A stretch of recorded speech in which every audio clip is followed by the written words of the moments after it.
Okay, let's try this again.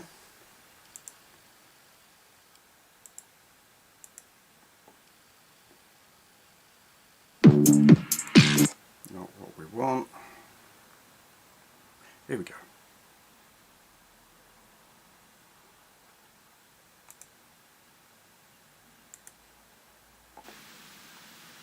Bear with me.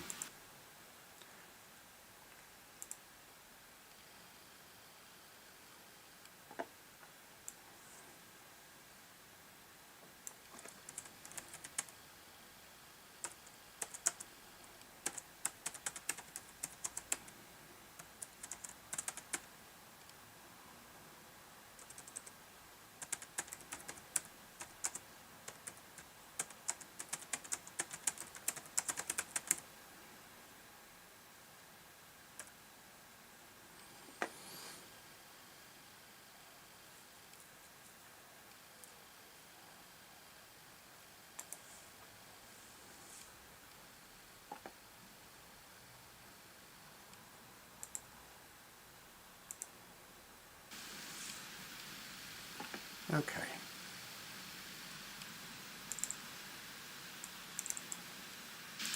I think we're working. Hello Simone. Hello the horse. Greeting. The horse. It sounds like the horse. The horse. Hello, greetings and welcome.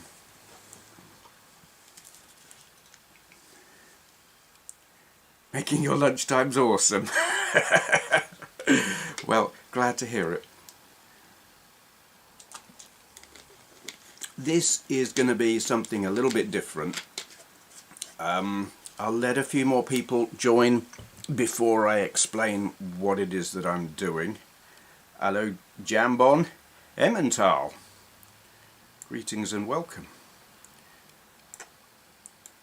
That's not doing what I wanted it to do. I'm trying to resize there. Oh, that's not at all what I want to do. I want to...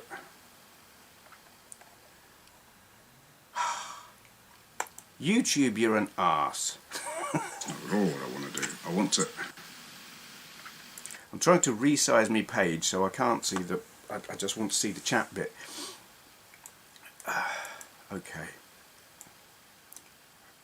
Don't think I need that up.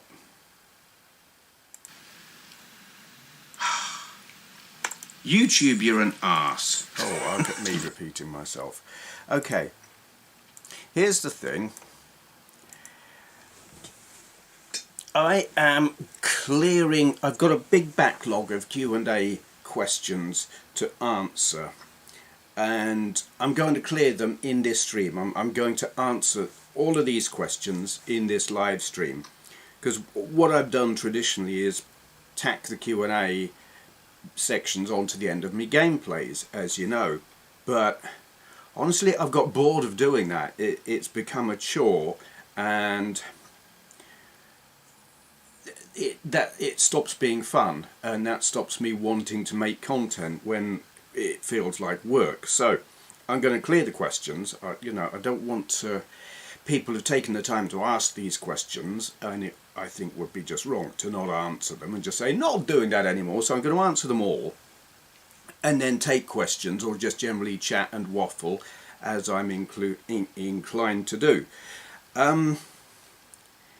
I've still got a backlog of gameplay videos that I would have used in conjunction with the Q&A sections, like several months worth, I guess, of gameplays, and I'm just going to upload those individually as standalone gameplays like I used to do.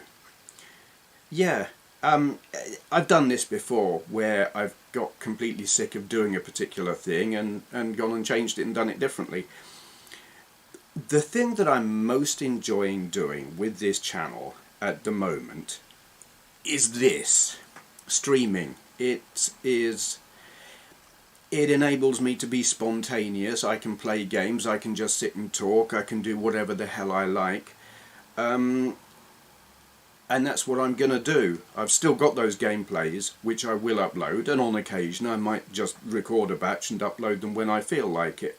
But the strict, what I call double header format of gameplay and Q&A after it, that's going out the window. my reason for doing that originally was sound. It increased views, because talky type videos get more views than gameplay videos. So I thought, put the two together. And it worked, but it also made a hell of a lot more work. And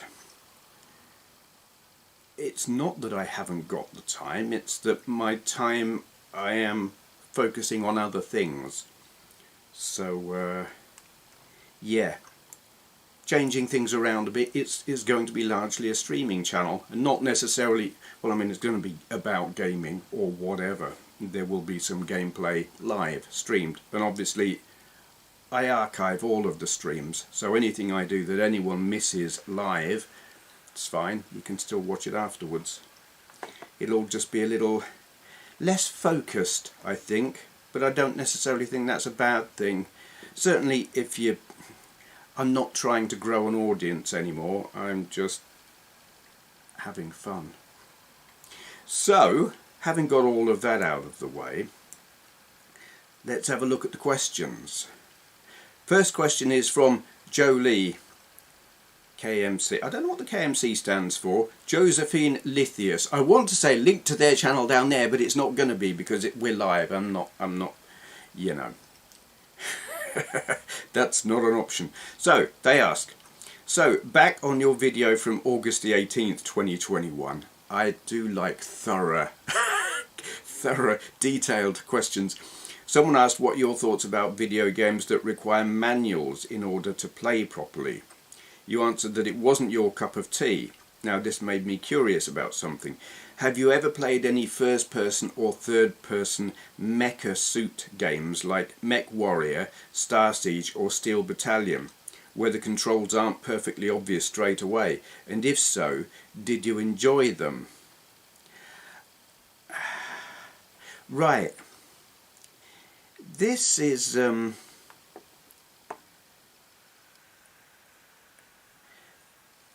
where stopping doing the Q&A section comes in, because I quite often feel really bad if someone like Jolie has put in an awful lot of time and thought into creating a detailed, thoughtful question, but my answer is one that I can't elaborate on. The answer is a very, very simple no.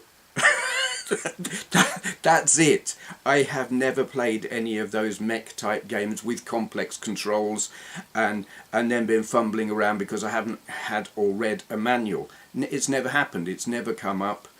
I watched someone play Steel Battalion once and thought, wow, that looks cool. But yeah, I think I've played the Italian Job, actually. Not 100% sure on that. I think I've got it, actually. No, I have played it, or I may have done it in a stream. Hello, Eugene. Greetings and welcome. You've missed the intro. I'm clearing the backlog of Q&A questions because I'm knocking the double header game Q&A format on the head, but you'll find out. Okay, so that literally is my answer to what was a very good and long question, but the answer is a very simple no. Purple Frog asks for Q&A, what is the difference between the Blade Runner movie versions that you refer to in this video? That's a video I did quite some time ago, so I'm not sure exactly which versions I referred to. I am aware of 3 versions of Blade Runner. There may be more. There's the original theatrical version, where you have got Deckard, Harrison Ford, doing a voiceover. It's like an old film noir trope. Is that the word they use? It's a thing. He's setting the scene and adding a voice track over the top of the film. And he hated it. Quite a lot of people don't like it. I loved it. I prefer that. And it had a happy ending, which is appalling and wrong and shouldn't be there. It was something that the studio forced the director to tack on at the end because audiences wanted a happy ending. So the studio thought. The second version, the director's cut, took out the voiceover, added a dream sequence, which is essential for the film to make sense. That they had cut it in the theatrical version. They cut this dream sequence, and it was vital because it raised the question of, is Deckard a replicant? It was a unicorn romping through the woods or whatever, and later in the apologies if spoilers, but I'm going, this film was out in what, 1979 or something. I'm going to presume you've all seen it. Gaff made these little origami things, and one of them was a unicorn which he left at Deckard's place, partly to show that he had been there, and partly to say, I know what your dreams are, mate, because you ain't real. And that was genius, and they cut it out of the original, and that was so stupid. So there was that, and they cut out the stupid happy ending. And that, to my mind, is the proper version. But it would have been better if they had done that and had the voiceover.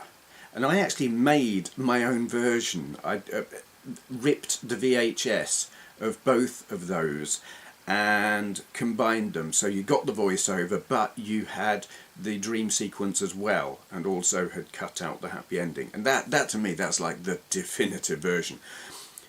Also, there in both of those versions is a continuity error where Captain Bryant is... Hello Dingo Dongo, greetings, welcome. Captain Bryant is talking about the escaped replicants, and he says 6 replicants escaped the off-world colony. One of them got fried going through an electrical field, which leaves you with Pris, Zora, Roy and Leon. Who's the 5th replicant? That's never answered. And there's a book, Blade Runner 2 or whatever, was based on that continuity error. Who was the 5th replicant? So then you get the Blu-ray final cut. You don't have the voiceover, you don't have the happy ending, you do have the dream sequence. You have a load of little extra bits of footage added in here and there, slightly longer, what do they call them, skimmer car, flying in the air sequence. And Captain Bryant says 4 replicants instead of 5. They fixed the continuity error, and that's appalling. And Roy Batty, when he's meeting Tyrell, instead of saying, I want more life, fucker, says, I want more life, father. Ugh. Hate it, hate it, hate it. Totally, absolute vandalism. They vandalised a fantastic film. And so while that's actually the only version I've got now, because I haven't got a VHS recorder anymore, it's visually the cleanest, highest resolution and everything. It's the worst version. It's awful. They have just ruined it. Right, what are people saying? Haven't seen many of these recently because of the time zones difference. Yeah, I don't always stream at convenient times, it has to be said, but that's just how my life works. Forgotten about the line change. Yeah, it infuriates me. So anyway, that is the differences between those films. I read somewhere that there was a 4th version, but I don't know what that is, and I've never seen it, apart from the one that I made myself. I wish I had... I don't even know. I think I've still got that somewhere, probably on my phone, but it might be on my old phone. I don't know.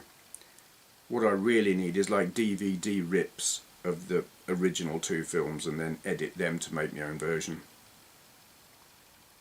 Yeah, you'll be between 5 and 8 hours behind me, Pirate Gamer Boy. Not a fan of the happy ending in Brazil either. Well, you see, I don't know, because I don't know. That happy ending in Brazil is a hallucination. It's not really a happy ending. He's really sitting there in whatever that place is, just completely zoned out and vegetable. So, no, I'm absolutely fine with that. It's just a dream. Okay, next question is from James Green.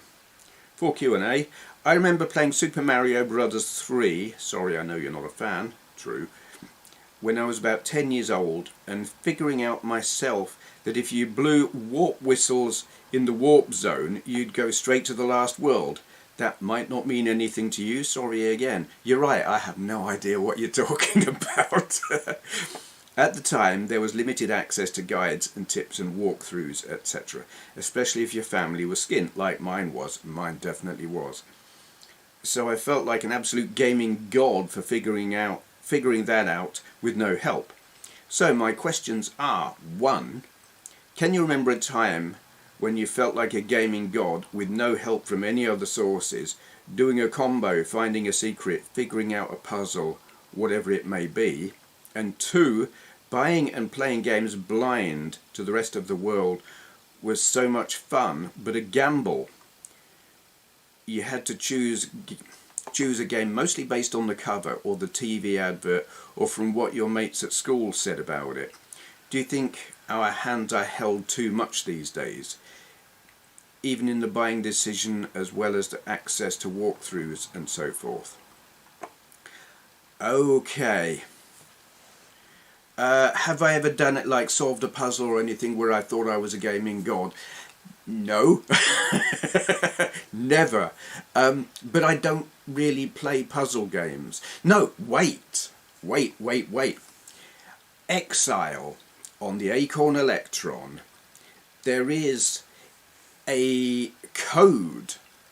It's like runes written on the back of the, I can't remember if it's the instructions or the novella that came with it. And that gave instructions to solve a puzzle in the game. And I decoded the runes. And this, you know, there was no internet, you couldn't look up the answer, you literally had to, it was a cipher, and it was easy to do. All you've got to understand is that which letters of the alphabet get used most, so E and A and S, and you could work out which of those runes were used most and decipher it. And I did that, and I felt like a bloody genius. When really that's like the easiest kind of code to crack. So that was a thing. Are our hands held too much? Honestly, no. Well, no, I don't think so. I've always, when possible, opted to read reviews or whatever. Like I would buy magazines when there were magazines to read the reviews, because I rarely bought a duff game. If I would read all magazines and, you know, be like, this is the must-have game, and I tried to only buy really, really top-tier games, you know, stuff that was recommended by more than one magazine. And I find that I'm the same with gaming now on the internet. I'll watch the reviews on YouTube. And in terms of walkthroughs and stuff, if you're a gamer as bad as I am, sometimes you're just going to get stuck. And I don't have the time or the inclination to sit there and spend hours and hours and hours trying to work out how to do a thing. Open a door. 25 minutes, okay, but after that I'm like, right, onto YouTube, how the hell do we do this? So yeah, there will be, it's a valid thing to say, oh, things have been made too easy, but for some of us there isn't enough time, and we've spent money. We want to be able to see as much of the game as we possibly can, without wasting lots of time on something that's boggling our brain and maybe beyond us or whatever. And so I think walkthroughs are a good thing. Right, let's see what are people saying. Good morning, Ray. Nice to see you. Can't play Super Mario 2D games. I'm rubbish at them. The only Mario games I will play are like Mario Kart. I'm impressed by Mario 3D on the 3DS, but not to the point that I play it much. Not a fan of many. No, I don't like Nintendo games. I remember Exile on the Amiga and tried to load Exile on the Electron a few hours ago and it wouldn't load from my iPad to the real machine via a stereo lead. Sometimes stereo leads to send an audio signal where it's expecting mono just don't work. And also I guess it depends what kind of file format it is, because if it's an MP3 it's gonna have lost information through the compression. Yeah, it needs, I mean, fair enough if it's like a tap file that's being converted to audio, that should work. But if it's an audio file you need to use a WAV. MP3s are just too unreliable. Hello 80 Sneaker Freak. Greetings and welcome. Whenever I hear that title I think of a totally unrelated game called Exile for the Genesis Mega Drive. Yeah, totally unrelated. Miss magazines with a free tape on the cover. Yeah, I didn't actually play any. I don't think I, at the time, didn't get any with a free tape on the cover. In collecting retro stuff, got a ton of them. But I did like the discs, Amiga discs on the cover and PS1 discs on the cover.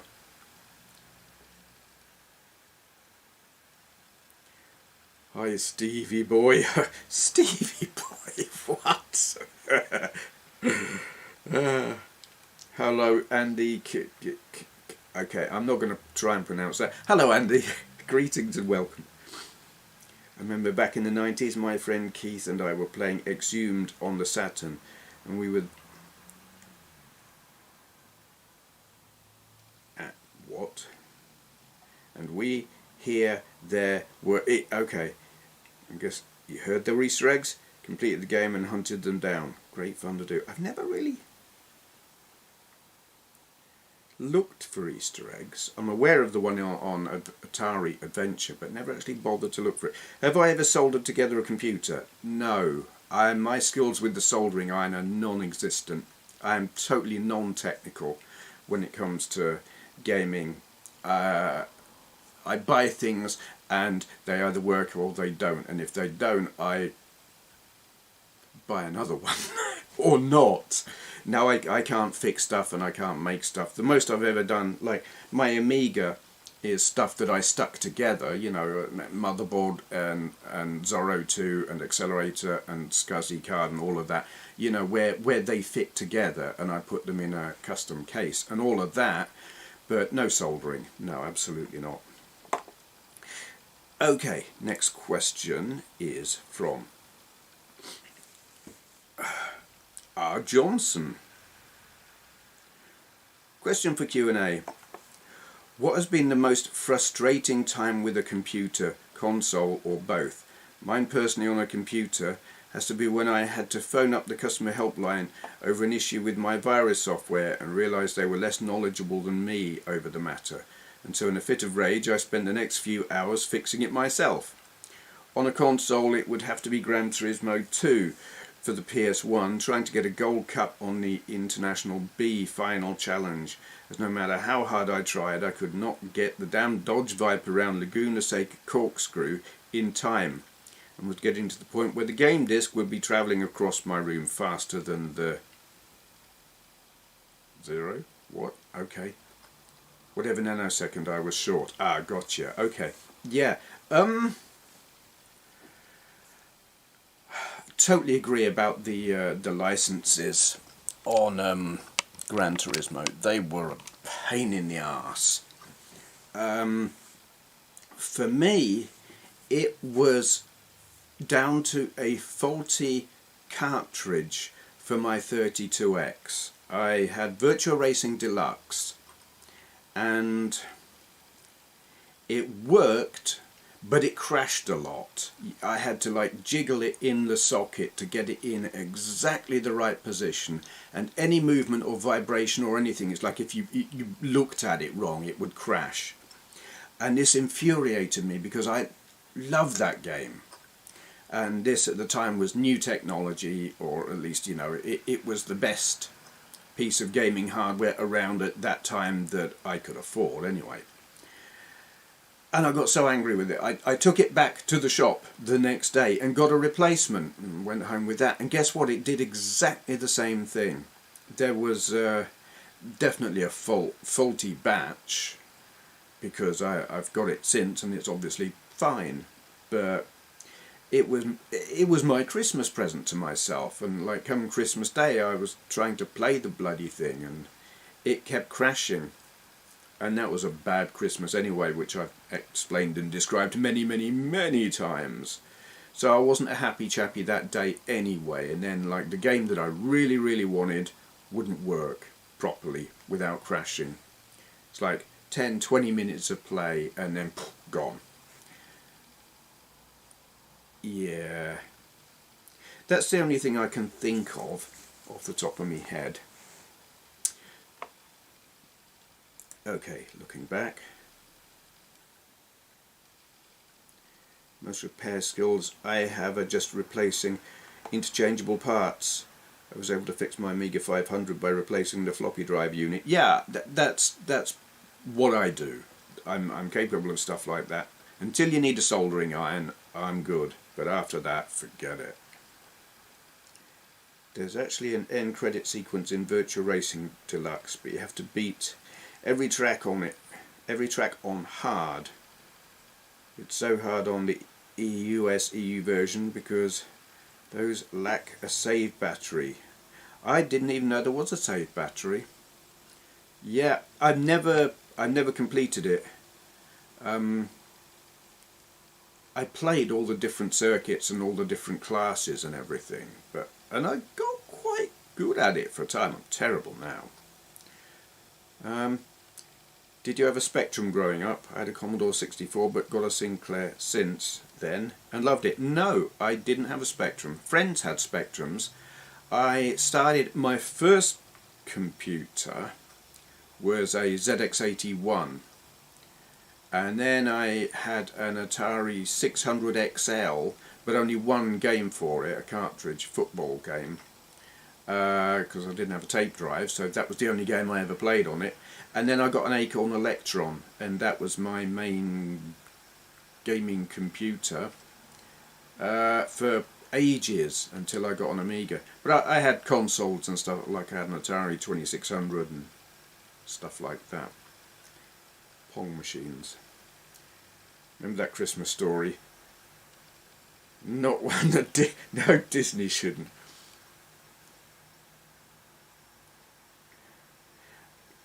I've heard the Sony Trinitrons are really good, but I'm not a TV expert, so I can't answer that. Not a clue.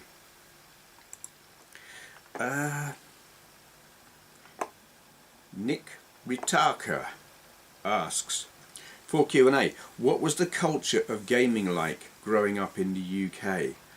I don't really... Hello, Malk.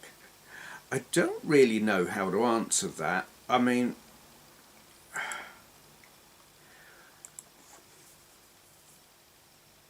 There was the... I was in school when computer gaming became a thing. I mean, there was... people had got Ataris. I had an Atari. So I was very much on my own in that sense. I didn't have any friends who had Atari, so I couldn't go and swap games or even discuss games with them. Most of the kids had Spectrums. A few had Commodore 64s, a couple had Dragon 32s. The rich kids had BBC Micros. I didn't know anyone with an Atari 8-bit. And you got your predictable arguments between the Spectrum and the Commodore owners. Oh, mine's better than yours, blah blah. The Dragon owners were like, yeah, okay, we realise ours isn't the best computer, but our Donkey Kong game's better than yours. And Space Panic, that was a good game as well, and I think it was just called Monsters. on there. Could be wrong. BBC owners were just very smug. They had the most powerful computer, certainly the most versatile. I think Atari owners would have had something to say about that if I'd have known any. But it was very... it was all boys. I didn't know any girls who, never mind had a computer, who were even remotely interested in them. Or if there were, they stayed very, very quiet about it. But that's the thing, it was not cool to be into computers and computer gaming. And this is... this feeds into a thing that I find a lot on VR chat when I'm on there. When people start to realise how old I am, they're like, how the hell is someone your age into this? Because most of the people who were into computer games when computer games were new, all those kids who were playing on their Spectrums and C64s, they stopped. By the time they hit like 16, 17, 18, they stopped playing them because computer games are for kids. You got to stop that, it's childish. And they did. Except me, I carried on, I kept going and stayed with video games and computer games and messing around with computers, never stopped. Which is why a person my age can go into VR chat and be completely at home with it, but a lot of people didn't. It became frowned upon. So like by the time the Mega Drive came out, I had a girlfriend and I took it round to her place and we sat there playing it, and her parents looked at me like, what the hell is wrong with you? I was 20, 21 with a Mega Drive, and they were like, that's a toy, that's a child's toy, what are you doing? And I couldn't make them see, this is fun, why wouldn't I? And that was gaming culture in the UK in the late 80s, early 90s. And it wasn't until like the PS1 that adults were, it was okay to play games again, which is a crying shame, and a lot of people missed out on a lot of fun.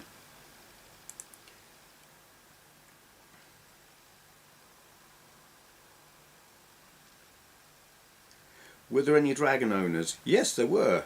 I knew 2 Dragon owners, and hello Dave, by the way. And they were pretty philosophical about it. They knew it wasn't the most powerful computer, but they had a good Donkey Kong game. Apple IIs, from what I've heard, were practically non-existent in the UK. Yeah, I never knew any. I had never even heard of an Apple II back then. Much less knew what one looked like or where you could get one. You can find them now. You could go on eBay and buy one if you wanted to spend an awful lot of money, but I have no urge to get anything like that. Had a Sony Trinitron TV with your Commodore 64 Amiga 500. Cool. Yeah, I believe they were very good, but I don't know. I don't know if skateboarding was cool either, to be honest. It was a thing for a little while.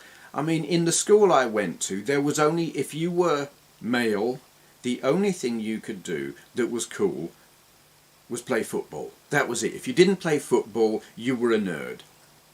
And no one wanted to know you. I didn't play football. I have no interest in football whatsoever. But that was it. It was football or nothing. Anything else was not cool, which I thought was really, really sad. So for me to be playing computer games and whatever, I was like shunned.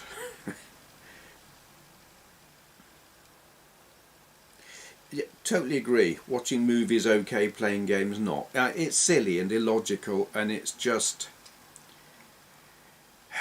born out of not understanding and out of ignorance and out of... I think maybe it's just that the people who were saying video games are for kids or computer games are for kids, that was from people who didn't understand the technology, couldn't use it, didn't know how to use it, didn't have the brains to know how to use it or learn. So it's like, yeah, we don't understand this, so we'll just slag it off and say it's for nerds.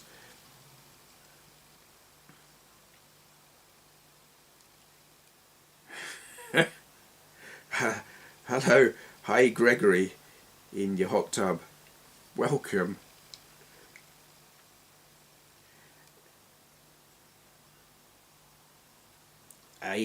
Yes, the UK definitely had a huge roster of 8-bit computers. Hello, Squirrel Napkin. Greetings and welcome. Football or Kung Fu. My first computer was an Oric. I like Orics.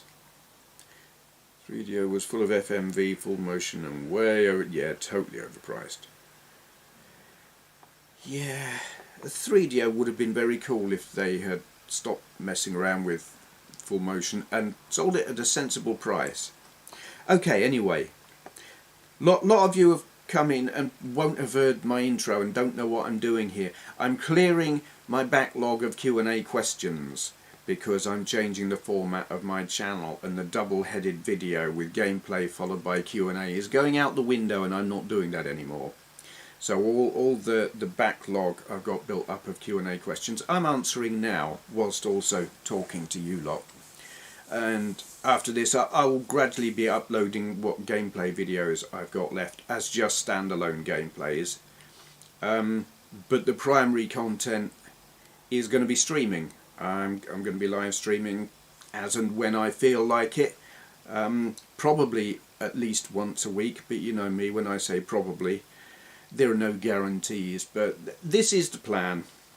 Clearing the backlog, going to be streaming, simply because it's more fun and it's less effort. I won't say it's less time consuming, because I actually spend a lot longer doing a live stream than if I do a Q&A video and a gameplay. But I'd actually spend a hell of a lot longer making that video than I would doing the live stream. Only the whole editing process is a lot less fun. So that's what's happening, and I'm answering the Q&As here.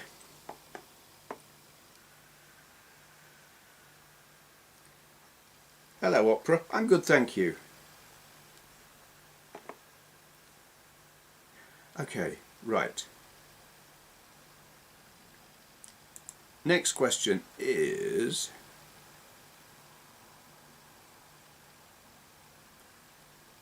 for Q&A. This is from Clay Graphics. Question for Q&A. Hello, Mr. Benway.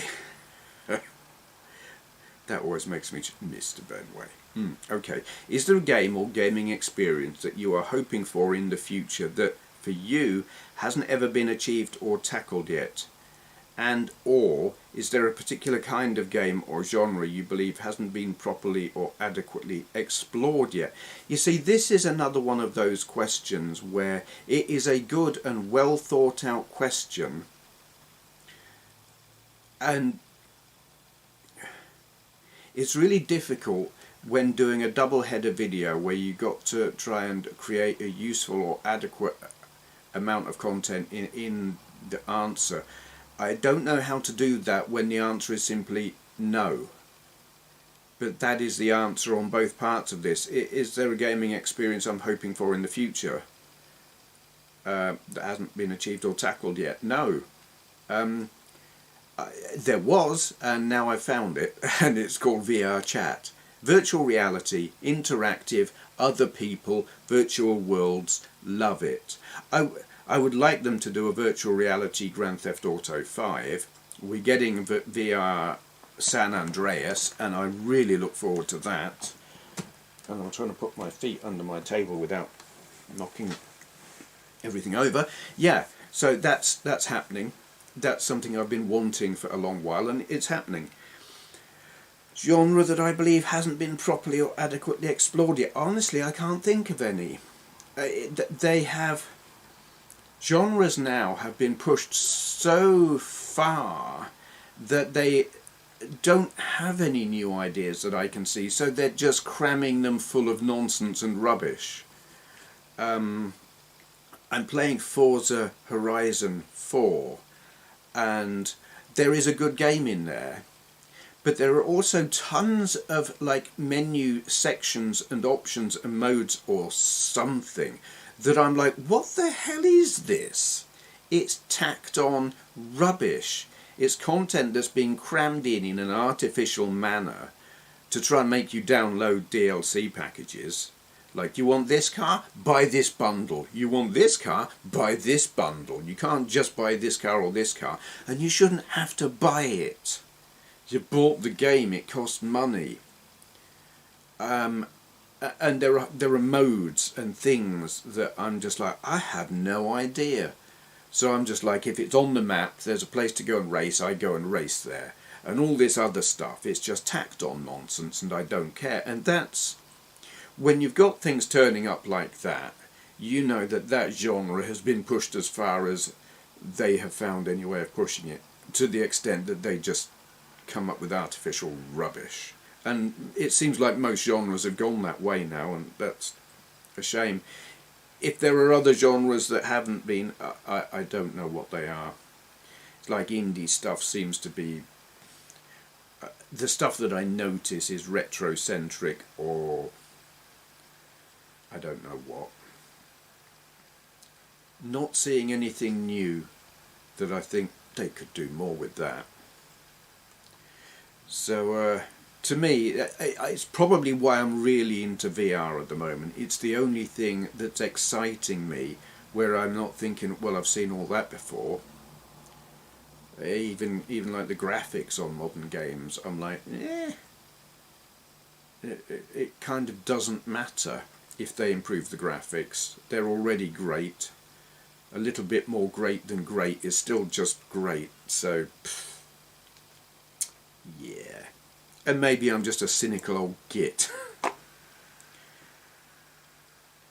Right, let's see. Where are we at? What are people saying? Live Q&A chatting like this is always nice. Thank you. Retro H. Love your cartridges. Anyone who... I think I've got all of your cartridges. I heard something about a Dragon cartridge. Are you doing something for the Dragon? Opera says, I'm French. I'm sub since 2015. I'm glad to see you in live. I like your channel. Keep going. Thank you. I will keep going. I'm going to be doing more live stuff. There's going to be more live than recorded videos. VR Skyrim, you seem to really enjoy, Steve. I was watching that video a few hours ago. I was playing it last month too. I do really like VR Skyrim.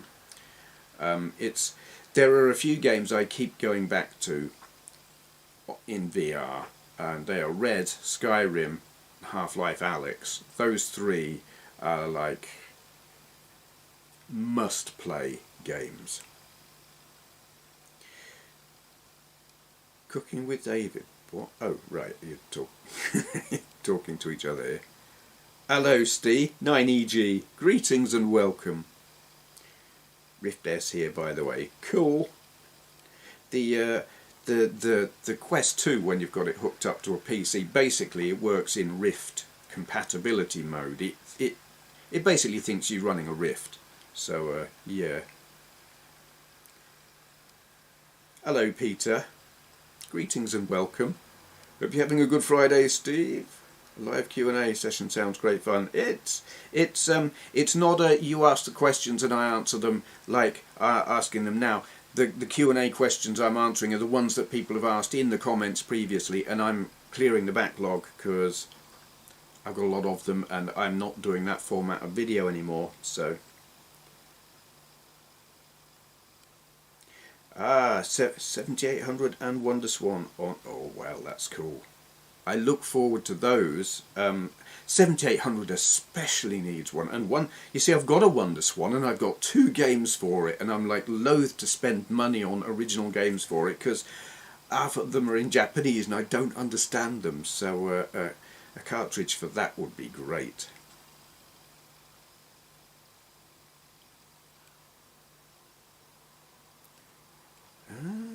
Well, I've got your original Neo Geo Pocket cartridge, and it's great. I like that. I think I did a video on that, or at least I demonstrated that I got one and played some games, I think. No, I'm pretty sure I did a review. Yeah, keep them coming, because I love your stuff. Pirate Gamer Boy says, I mean, comparing game graphics of today to games from 10 years ago, yeah, there's a difference, for sure, but nothing compared to something like PS1 to PS3. Yeah, quite.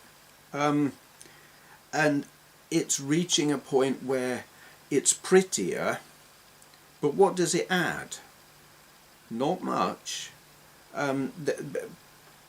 Games from 10 years ago, there is a difference in terms of the physics and the AI, and those things I think matter, and maybe that's what they'll push and improve in the future. I don't think graphics can improve a whole lot more, but yeah, better physics and better, especially AI, that could make a big difference. Any thoughts on the Playdate console? That's different, has a hand crank and a nice ecosystem. Honestly, I could not care less about that thing. It's like part of why I don't like Nintendo. They do fancy, clever, gimmicky controllers, and I just don't care. Give me a good game, not a gimmicky controller. All that kind of stuff, it's artificial nonsense that they just cram in because there's a lack of ideas for actual games. No. Yeah, it actually annoys me.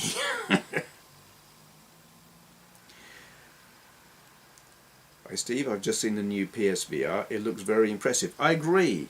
I have up until recently been thinking, since I got this PC, the idea of getting a PS5, I've been like, so unimpressed with modern console games at the moment, and not at all prepared to pay the kind of money that Gran Turismo 7 is going to cost. I've been thinking, I'm just going to skip a whole generation. I don't see the point. But PSVR 2, that gives me a reason to buy one.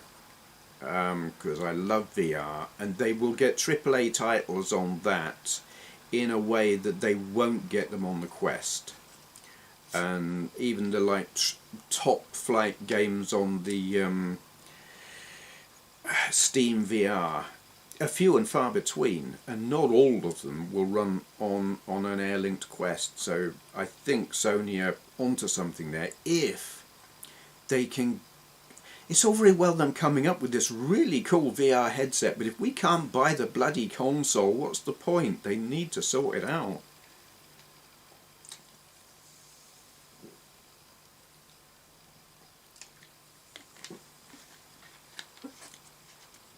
That 78,000 RGB, yes. The image quality on a standard 78,000 is 7800, whatever. Appalling. Artifacts all over the bloody screen. Maybe not so obvious when you're hooked up to a CRT, but you plug it into my telly and it looks terrible. I should learn how to use a soldering iron.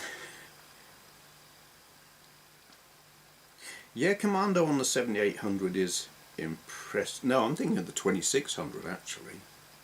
It's impressive on the 2600.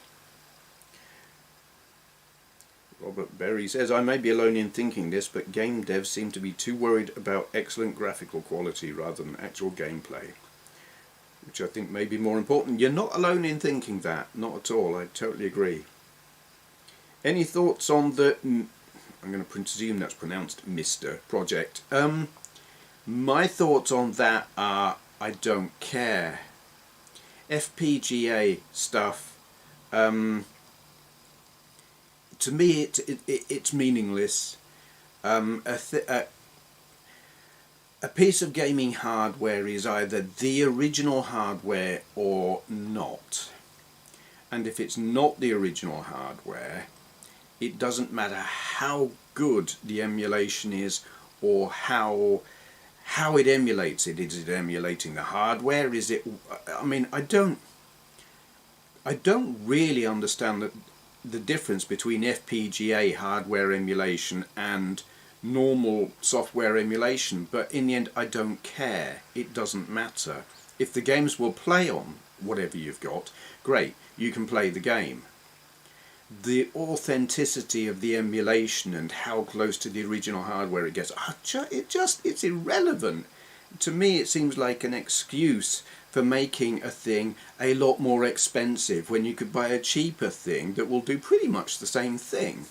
You might have a different quality of graphical glitching that is less authentic, but so what? No, I think they're a nonsense, and I just don't care, and I won't buy one.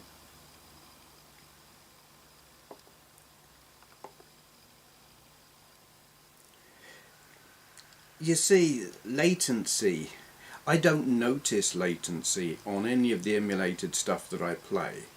And you know, I've played tons of emulators on tons of handhelds and other stuff. I don't, if it's a fraction of a second, honestly I don't care. I grew up playing games on the Acorn Electron, and the latency on those games was so shocking. You had to press the button a good half second before your character responded, and you knew that, and so you anticipated. And when you've grown up with that kind of latency, a few milliseconds here or there is like, so what? Now, anyway, next question is from Robert Berry for Q&A. Would the first generation PS3, the one that plays PS2 games, be worth much? I have two, both work just fine, but like some other people, I'm running out of space, can relate, and need to get rid of one or some other stuff, and I reckon you'd have more of an idea than I have. Here's the thing, I don't know about value. The backward compatibility PS3s are really cool because you can play PS1, PS2 and PS3. So there's the space saving, and all that extra functionality is brilliant, but they are the model that is most likely to fail. I've had two and they both failed. They lasted quite a long while before they failed, but they failed, and yellow light of death. And so honestly, it would be a brave person who would buy one, unless they were like an electronics engineer who knew how to fix them, because they're gonna die, and depending on how much they've been used, they're gonna die sooner rather than later. So, you know, it's a sad truth. It's a shame, because their capability is great. Back in the day when PS3 was new, they were the one to have, and I was really pleased that I had one or two, but they die. So value, I suppose it depends on whether the person who's buying is aware that there's something that's going to die.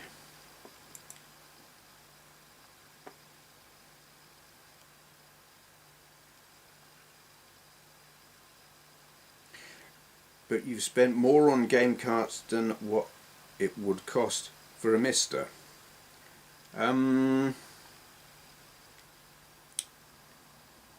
Well, that's a different thing, isn't it? I'm buying game cartridges to play on original hardware, and that's all about playing games on original hardware. I would not compare a Mister with playing on original hardware. I would compare it with playing on a Larkbox Pro or a RG351V. Different thing. It's apples and oranges.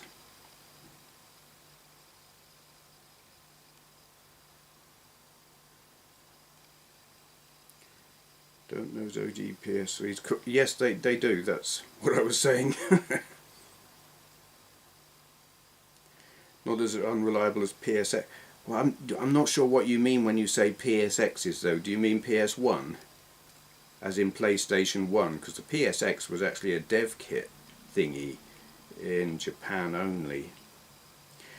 Raspberry Pi, the original PlayStation 1s, yeah, they were horrendous because they had that whole lens tracking thing that just wore out. Okay. Next question from What's on My Shelf. For Q&A, inspired by someone asking you for the 5,000th time, in what game do you want to live? I ask, given the rules of the game include death being a thing, what happens to you in game death? You thronged your way into the computer world. You die an agonizing death. Your bits copied to another place? Are they your original bits living in your newly spawned body? Are you a copy? If so, you aren't anymore. You're the copy, correct? This reminds me of how scientists theorize how teleportation would work, by finding atoms and electrons spooky linked to your atoms and electrons. The process of teleportation would destroy the original. It also reminds me of how people think downloading to a hypothetical robot body is anything but a copy of data, leaving the original fleshy corpse, the consciousness therein, to wither and die. Okay, that is a question and a half. I agree on the whole teleportation and transfer to robot body and thing. It is a copy. The original you would be dead, and so you don't gain immortality or a transference of yourself to another location. You literally kill yourself and then have a copy, which would think it was you, but it wouldn't be you because you'd be dead. That, yes, totally agree. The question about what happens to you if you die in a game, I can't answer that because it's not real. I get that this is a mental experiment, a theoretical mind game experiment, you know, like Schrodinger's cat kind of thing. But I can't buy into it to the point of coming up. Whatever I say is made up. It doesn't matter because it's not real. So I'm not even going to attempt to answer that, I'm afraid. Sorry if that's a cop-out, but I can buy into the teleportation thing and theorize on that because I think it's a theoretical possibility. But the game thing, I don't know. It just doesn't matter. Oh, I've lost you all. Japan only PSX DVR in literally less than 10 years. Nearly all died. Right, yes. What if you transferred yourself into an FPGA? Refer back to my previous answer.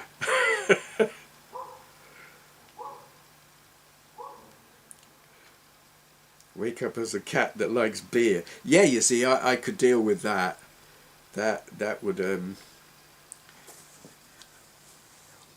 wait, I'm sure that happened, didn't it? Do you know, I actually fell asleep in VR a couple of months ago. In the Black Cat, I fell asleep on the bar. I mean, I was on my bed here. I was hanging out with a friend who was, they didn't want to go to bed. They were like suffering insomnia and whatever, and I thought, I'll just hang out with them. And then I thought, well, I'm struggling sitting up here, so I'll just lay down on top of my bed with my headset on and just keep watching because I could. And then I was asleep. I slept for about an hour, and I was woke up by friends trying to work out if I was dead or not, because all they could see was this cat crashed out on the bar, not moving. The funny thing was, I knew exactly where I was when I woke up. It wasn't like, where the hell am I? There was none of that. You would think it would be weird, but it wasn't. It just seemed perfectly normal. Part of that, I think, is because I used to go to this club in Milton Keynes where they had like rock bands and stuff, playing alternative and punk bands and goth bands and all that kind of thing. And I used to go there and get drunk, and it was a club rather than a concert hall or whatever. So you'd be sitting well, you had the auctioneer sitting, and I'd be sitting at a table with my beer, pissed, and just fall asleep while there's a band playing. So it didn't seem weird to fall asleep on the bar. Oh, Despair Squid. I love that episode. Yeah. Definitely elements of that. Okay, what's the next question? From Kez Monkey. For Q&A. No, for Q and Ass. Because that's a reference to something I said in a previous video. Which retro gaming system would you love to see come back from the dead, i.e. have major developers and publishers start to release new games for it as if it was a current system? In recent years I've rediscovered my love for the original PlayStation, possibly my all-time favourite console, and I'd love to see what modern devs would do with the system and how far they could push it. Okay. This question is a good demonstration of why I am stepping away from the retro gaming gameplay videos and Q&As and stuff like that, and going to concentrate on this and just streaming games and talking about whatever the hell I feel like at the time, rather than being strictly a retro gaming channel. Because this question, retro console I'd love to see being new stuff, or I would be horrified if 10 years ago I could look forward and see myself answer this question. I would have been horrified. But the honest truth is I couldn't care less. If they make new software for old hardware, I don't care. I'm not interested. I like classic games on classic hardware, and I will play them from time to time. But new games, if I'm going to play new games, I want them on new hardware, and I want to be impressed by the new stuff. I suppose, I mean, there is a thing where there are current games being made on retro hardware that do push that hardware in an impressive way, like Super Mario on the Commodore 64, albeit the jump mechanic on that is off. But it's impressive that they did it. And there's stuff that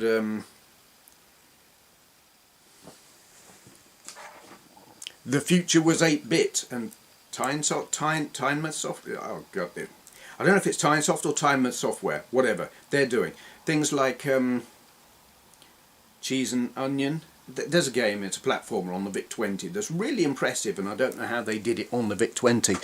So that's cool, and on a technical level I'm impressed by it. But I don't sit here thinking, oh my god, I wish they'd make new stuff for such and such an old console, because really I just don't care.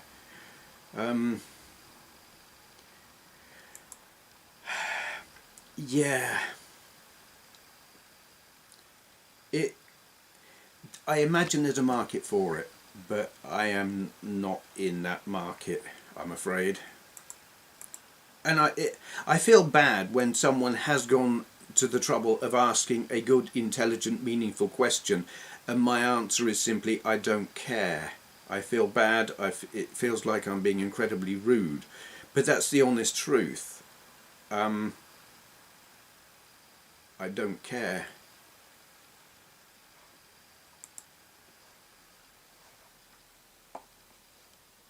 Okay, what are people saying?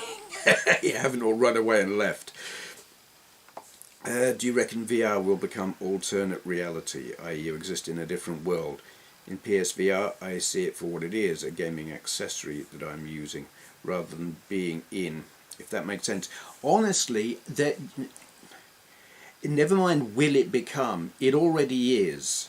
If they don't have VR chat on the PSVR. If they did, you would know what I mean. there is already a very, very active alternate reality out there, and it's fantastic. I mean, it's just a social life. It's a place to go and have a social life while sitting at home. You get to meet people you otherwise wouldn't meet, in settings that you couldn't visit anywhere any other way, and it's fantastic. So alternate reality, yeah, absolutely. It's not going to happen, it's already happening, and it's fantastic. Which is better, SNES or Mega Drive? I'm not answering that. SNES has got Super Mario Kart, which is fantastic. Mega Drive has got a whole load of stuff that I like a lot better than... They've both got their own great games. Have both. Honestly, it doesn't matter.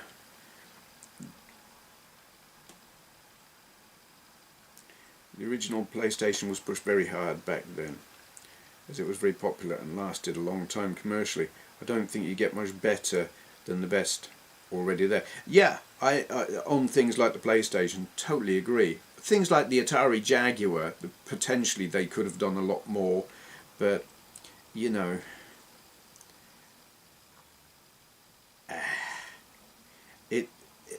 I know there's a homebrew scene on it, but I don't know if any of that really pushes it to what it was capable of. I think the thing is, to get the most out of that thing, you had to work some magic to work around the completely botched hardware. What are your thoughts on the Amiga 500 Mini and it being WHD load compatible, so you could load the entire library of Amiga games from a USB stick? I think about that. First of all, the person who has made it has a reputation of being...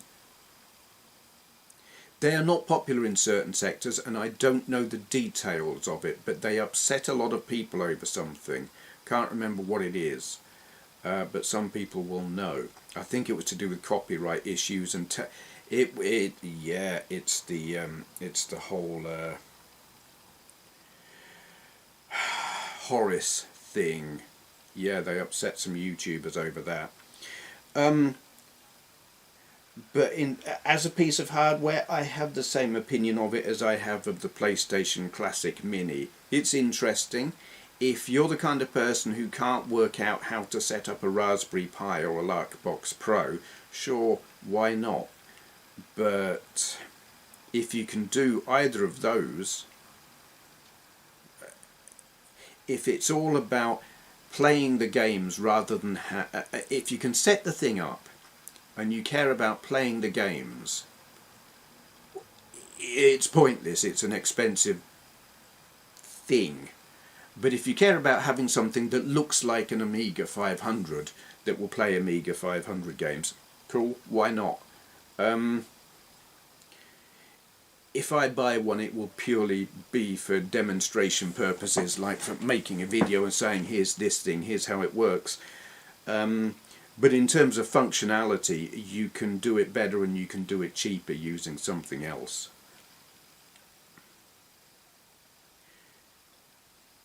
Polybius was a great old new game. Embrace new stuff.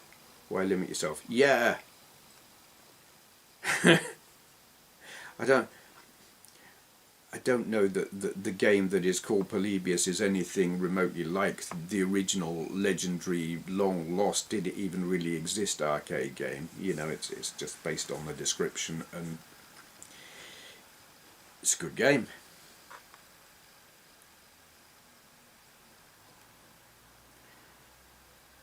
Yeah.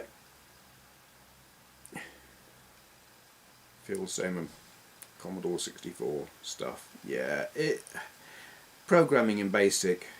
I thought to try it several times over the years, and I'm not a programmer. I am going to try and... There's something new... Well, I don't know how new it is. There's a thing I want to learn in the coming weeks and months. So it's going to take a chunk of my time. I want to learn Unity and Blender, to try and make my own avatars, and I think that's going to be very difficult, and I'm going to struggle, but I'm going to try. But that's I want to look forward. I want to go forward and embrace new technology, and I'm not turning my back on the past and the old tech, but it is not where the future lies. And you can't spend your whole life looking back.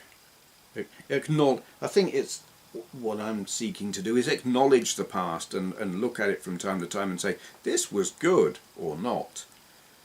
But I don't want to base all of my content on it anymore.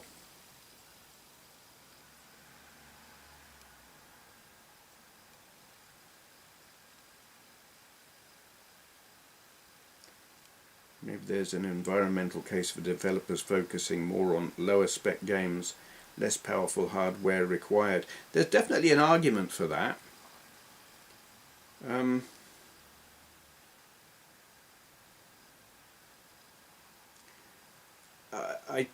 There's always going to be people who want the best and the most powerful as well, so in the end they're going to make whatever sells.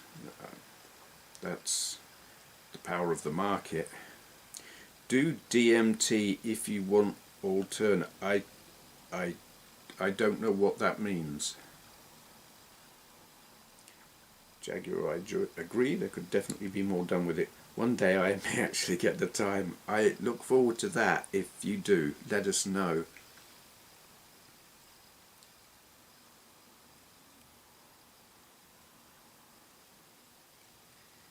Getting the USB tank mouse.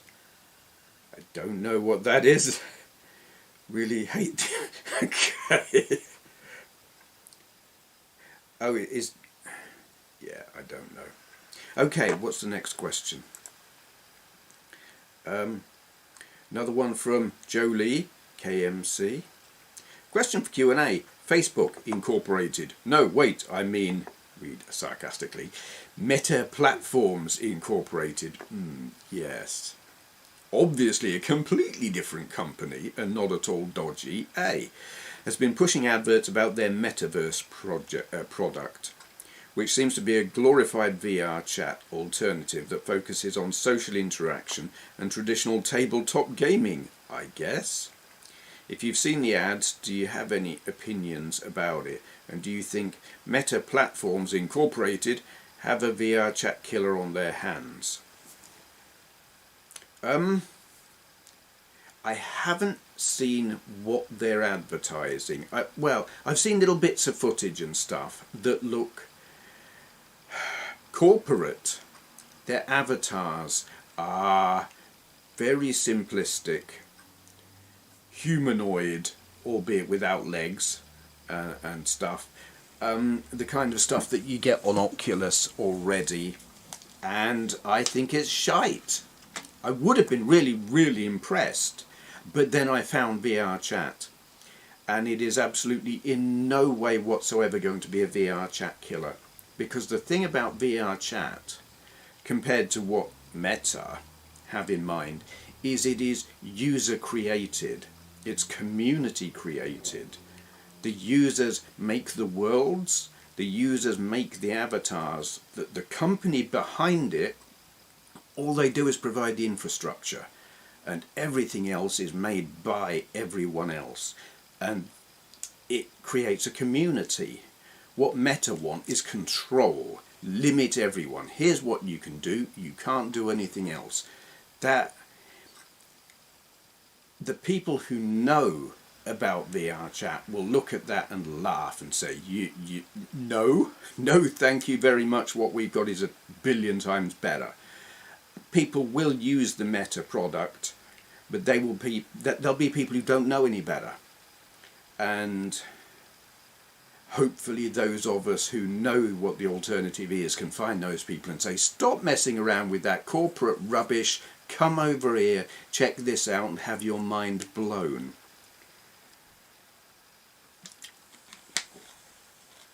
I hope. Right. Not meant to be a personal question or dig. Do you think retro is symptomatic of looking back fondly on a past life? If your present life was not as good. Again, not about you. Honestly, I don't know the answer to that. I can only answer in terms of what retro has been for me. And that was about scratching an itch. When I started collecting, it was because when I was a kid, when I were a lad, there were all these computers that I was aware of and consoles that I was aware of that I couldn't afford. I had the cheapest stuff that was around, that was available, that I could get my hands on. It was cheap, it was not necessarily impressive, and all my friends had all the other stuff and the good stuff and whatever. And then it all became obsolete, and you could buy it really, really cheaply. And I found that I could buy lots of it really cheaply. So I did. And for a while it became, I won't say an obsession, but it was certainly my special interest, if you like. Autism being what it is, it was what I was focused on. So I just decided I'm going to have all of it, or as much of it as I could buy at a sensible price, sometimes not so sensible. And YouTube came about, and that kind of added a greater incentive to collect even more, which I did for a long while. And then I found I've scratched that itch. I don't need to buy any more of this, and more than that, I don't have the space for it, and not the money for it either. So that, for me, it was scratching an itch. It was being able to have the things that I couldn't have when I was a kid, and then later found, hey, I can. And kind of looking into it as a historical curiosity or whatever, find out as much about it as I can. But it is a thing where you can be like, it's what's the words I'm looking for? Can't think. Job done, basically. Mission successful. Let's go home and do something different, which is where I'm at now. But for other people, I don't know. Who's messaging me? I don't, hang on.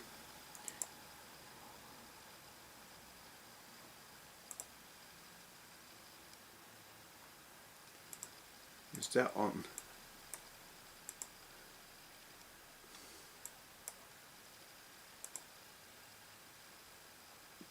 Yeah. Okay. I'm not going to start having a conversation on Discord while I'm streaming. Thank you, Steve.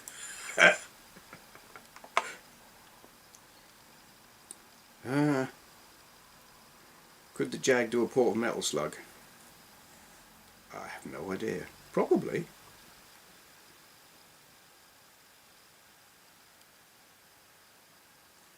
Someone has done a port of the Atari STE with a hard drive, which looks very impressive. Not tried it yet.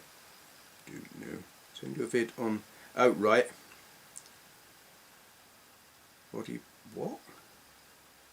Oh, I see. Ah, right. Okay. Thanks for that, Steve. I will look at that later. I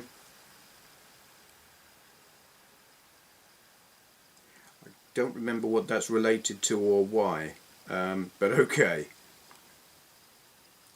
The problem with porting something like that will be RAM limitations. What's your biggest financial regret and win while collecting? Biggest win, I can think of two. Commodore PET 8032 for £10, and a Commodore C64 GS also for £10, both fully working. Welcome back, Simone. Biggest regret? CDI. Ever buying a CDI, never mind two CDIs, they're rubbish. Just pointless things that have no right to exist. and buying a Commodore C16 because it's also rubbish. But that's about all. I mean, I've bought some things that are not entirely reliable. Sinclair Spectrums come to mind. They just need maintenance, capacitors replacing and stuff like that.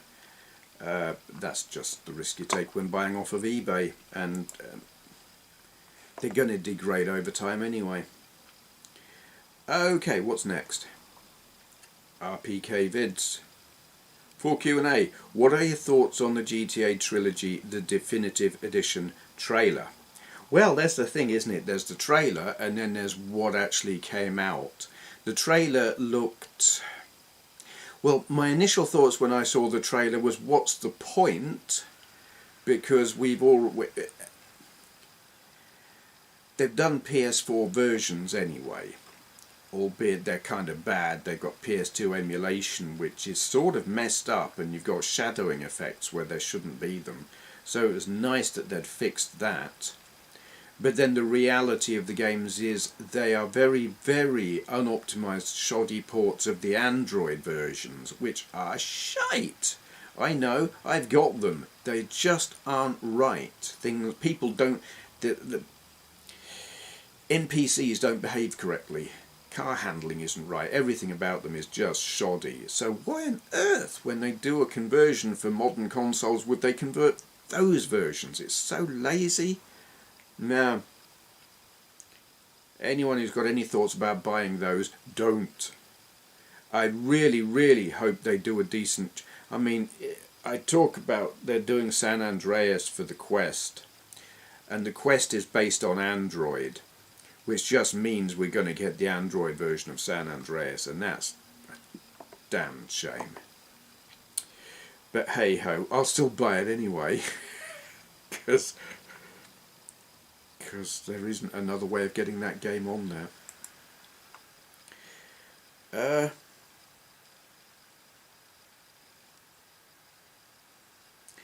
How are your experiments with home automation? Are you done with it now, or are you keeping up with the development and wanting more of it? I have not been keeping up with it. What I've got is what I've got, and I haven't added anything to it. So I've got some automated power sockets and me lights, and that's it. You know, I play music. I've got it streaming Spotify, but that's it. I've not looked into anything else. Has anyone ever given you something channel related for free? Yeah, lots of stuff. Not in recent years, because I asked people not to, because the sense of obligation was too great and I don't have the space. But yeah, I've got lots of stuff that viewers gave me, which I am forever grateful for. Hardware and software. Lots of stuff. My first home computer was a C16. Well, you have my sympathy. I mean, they're not a bad computer. I'll be honest, they're not a bad computer. I just don't see their reason for existing. I understand what the thinking was behind it, but I think it was a mistake. They had the Commodore 64, they decided, let's make something cheaper so we can compete with the Spectrum. And I just think in a saturated 8-bit market, that was not a clever move. CDI. The only thing that was interactive about that machine was putting the disc in the tray. Yes, it was rubbish. Are there any games that you were really looking forward to but were completely let down by? Yes, several. The one that comes to mind at the moment is Dirt Rally 2 on the Steam VR. I'd played it on the PS4, PSVR, and it made me feel sick. And I thought, well, it's going to be better on PC, better frame rate, better graphics, better refresh rate, better everything. I shouldn't feel so sick, should I? And in the end, it looked exactly as bad and made me even more sick. And I played it once and deleted it from my hard drive because it made me feel so ill. in terms of classic games, yeah, yes, um, Uranians.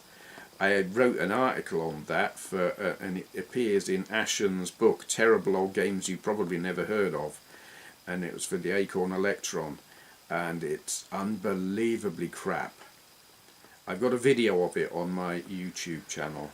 I'm not going to post a link because I'm too damn lazy, but if you ever want to see it, just search the channel for Uranians and you'll find it is god awful.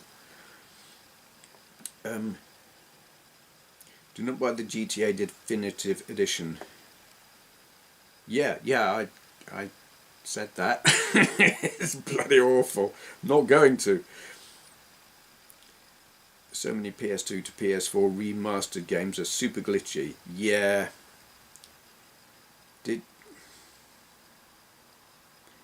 you ever own a Tatung Einstein? No, never had one.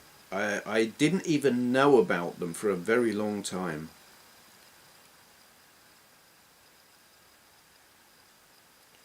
Bloody love a tease made. That never appealed to me.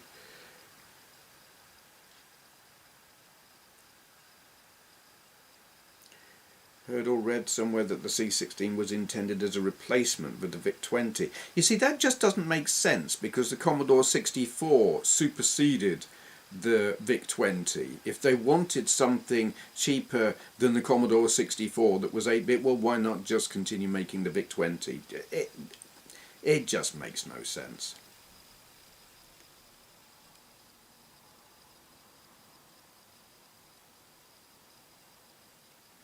Did you know you can remove the Google's zooming in? What? When you move pen your hair. Oh, you mean the way it? No, I don't want to remove that. That really helps reduce the motion sickness. So I keep that. Goggles. Yeah, no, I know what you mean. It limits your peripheral vision. No, I definitely find it helpful to have that do that. Will you end up getting full body tracking on VR or just focus on the sit-down experience? I don't think I will get full body tracking. I know people who've got it, and some people are better with it than others in how they use it. I have a friend who is mute in VR chat, and for the most part I completely ignore mutes, but this one's got full body tracking and was so expressive with it that I was like, this is an interesting person, and I now consider them in VR chat a good friend. I spend a lot of time just hanging out with them and it's great, but I don't want it. I am too damned lazy. I don't want to be standing up while getting drunk. Well, I don't really get drunk, but you know, drinking beer and meowing. I was actually talking on it last night, which I have done it before. I do it from time to time, but yeah, no, the full body thing, I find it really cool to watch, but I don't want it. Okay, I'm going to go to the next question. Okay. This one from Immersed Robot. For Q&A, what are your handheld solutions for 8 and 16-bit computers like the Amstrad or Amiga? The necessity of a keyboard causes big problems for me. The RG350 is good for the Amstrad, but the keyboard overlay doesn't work great. The same thing for Android-based systems. It would be great to have a compact retro gaming handheld with an integrated keyboard, without spending the earth on a GPD Win or something. Okay. My simple answer is I don't have an answer.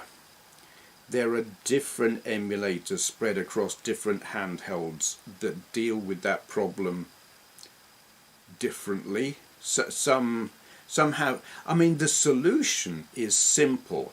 They need to allow you to map keyboard key controls to the physical controls on the handheld games system that you're using. You need to be able to remap them. Some emulators that they've got allow you to do that. The good ones will let you do that. There's a BBC Micro, BM, will let you do that, and that's fantastic. Other emulators will let you do that, while some won't. So some of them, if the game isn't joystick compatible, you're screwed. But I don't think there is a single system where all of the emulators will let you do that. And so my solution has been, I don't emulate computers on a handheld for the most part.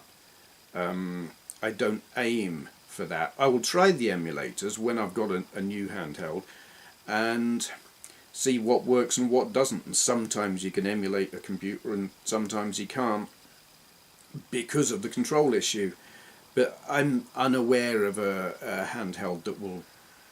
None of them are like the perfect solution. And obviously having all of the handhelds and having a different handheld to play a different computer is not an option. That I've got quite a few of them is just luck on my part. Some manufacturers give me freebies, or retailers or distributors or whatever, and sometimes I buy them specifically for review purposes or whatever, but I'm unaware of a perfect solution. It's the luck of the draw, unfortunately.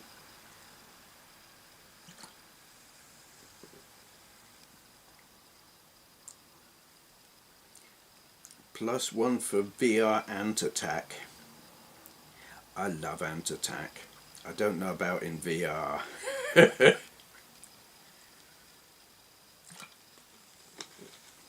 I stick with the PSP for all my portable emulation needs. I like the PSP, but I've kind of moved on from it because I emulate it on other stuff. My best handheld at the moment is the RG351V. I really do like that one. I like how it looks. I like the form factor. I like that I can play Shenmue on it. But I'm going to get the GPD XD, the new one, which is, you will have noticed I haven't bought any new hardware for a while because I use Patreon money to buy hardware or software or whatever to review. And I'm determined now, I'm saving whenever it cashes in, if you like, at the start of the month. I'm letting it build up. And then I'm going to get a GPD XD and do a review video of that. Because while it's probably overpriced, it's the only handheld I'm aware of outside of your handheld PCs, which are insanely expensive, that will emulate GameCube like relatively well, and it'll do PSP really well.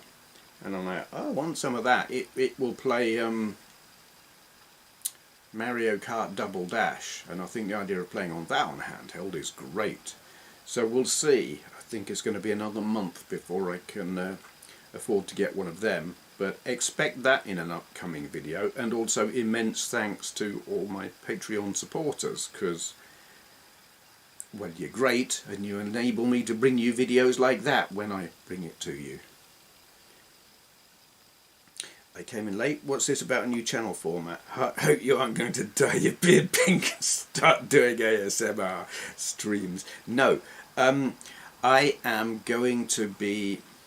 What I'm doing in this video is clearing my backlog of Q&A questions, because what I'm stopping is the double header video format where I've got gameplay followed by Q&A. It's not working for me in terms of it takes too long, the editing process, and very often I'm not in the frame of mind where I want to do a Q&A video, or I look at the question I've got lined up for a given day and I just think I can't answer that, or I don't want to answer that because I don't care. So my motivation for doing that has gone out the window. So I'm clearing those questions. I'm not going to just abandon them and all the people who ask questions not get their question answered. I'm answering them here. I will upload all the the stockpiled gameplay videos I've got as standalone videos, and then I'm going to focus more on streaming because I'm enjoying streaming. It's more spontaneous. There's less effort. It's like people seem to prefer the videos where I'm just talking anyway, rather than gameplay videos, and I don't have to edit a thing. I can just sit here and talk directly to you lot, and we can have a laugh, and it seems a better way to go, and it's a lot less stressful in terms of editing and all of that.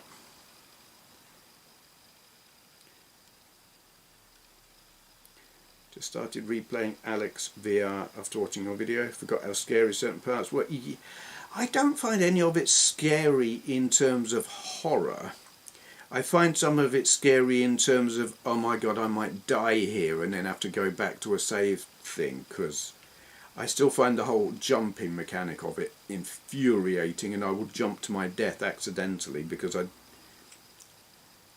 wasn't precise enough with the joystick.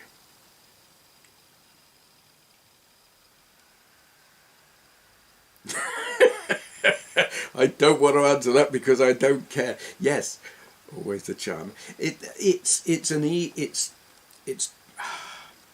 I mean, yes, it's an incredibly blunt way of putting it, but there are things that we have different interests and different focuses, and what is important to person A is not necessarily important to person B or me, and trying to make an interesting video that's going to about something that is of no interest to me whatsoever, or where the answer is simply no.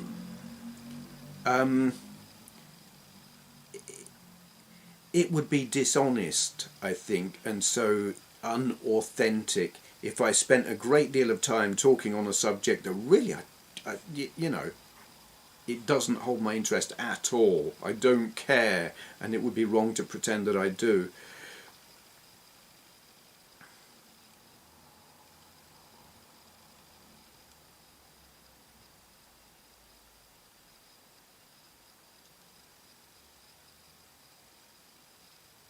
Shoulder button can bring up an on-screen keyboard with a pointer that can be moved using a joystick for keyboard input, just for occasional use. Okay, I don't know which. The Atari 8-bits do emulate okay on handhelds if you can make the emulator work, because it's bodged. It's not intuitive. It doesn't work the way you expect it to do, and you've got to kind of faff about, and it's quite infuriating. Okay, Simone, you probably said that 5 minutes ago, but nice to see you. Have fun making your video.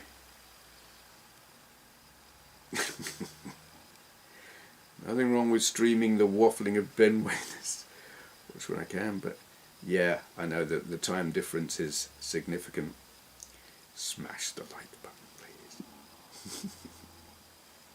Steve, aside from poor software support, can you please tell me why the TI 9948 failed in the UK? I thought it was a half-decent computer. Do you know, actually I can tell you. And it didn't just fail in the UK, it failed everywhere, and the answer to that is Commodore. Commodore were competing with Texas Instruments. I think they wanted to buy Texas Instruments, and Texas Instruments were like, no, because I think Commodore used their chips. And Jack Trammell, his thing was buy stuff from smaller companies and run them out of business, buy tons and tons of stock, but then don't pay for it for ages and ages. When they go bust, you buy them out. And I think he kind of wanted to drive Texas Instruments out of business, probably so he could buy them. So he kept undercutting them on cost. The TI is probably a better computer than the Commodore 64 in some ways, and CPU at least. You can feel the power of it when you play the games. So though he kept undercutting it by dropping the price of the Commodore 64. Or was it the VIC-20? I think it was Commodore. One of them, anyway. He kept dropping his prices, and so Texas Instruments kept dropping their prices, selling them at a loss, until they just couldn't afford to do it anymore and withdrew from the market, which was a real shame.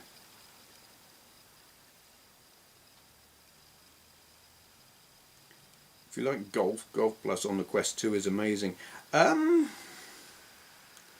Golf is one of those things where I've got a golf game on the PSVR. I like it, and I play it, and then I stop playing it and I don't play it anymore. It's like a momentary distraction that I think, yeah, this is fun, and then I go back to playing VR chat.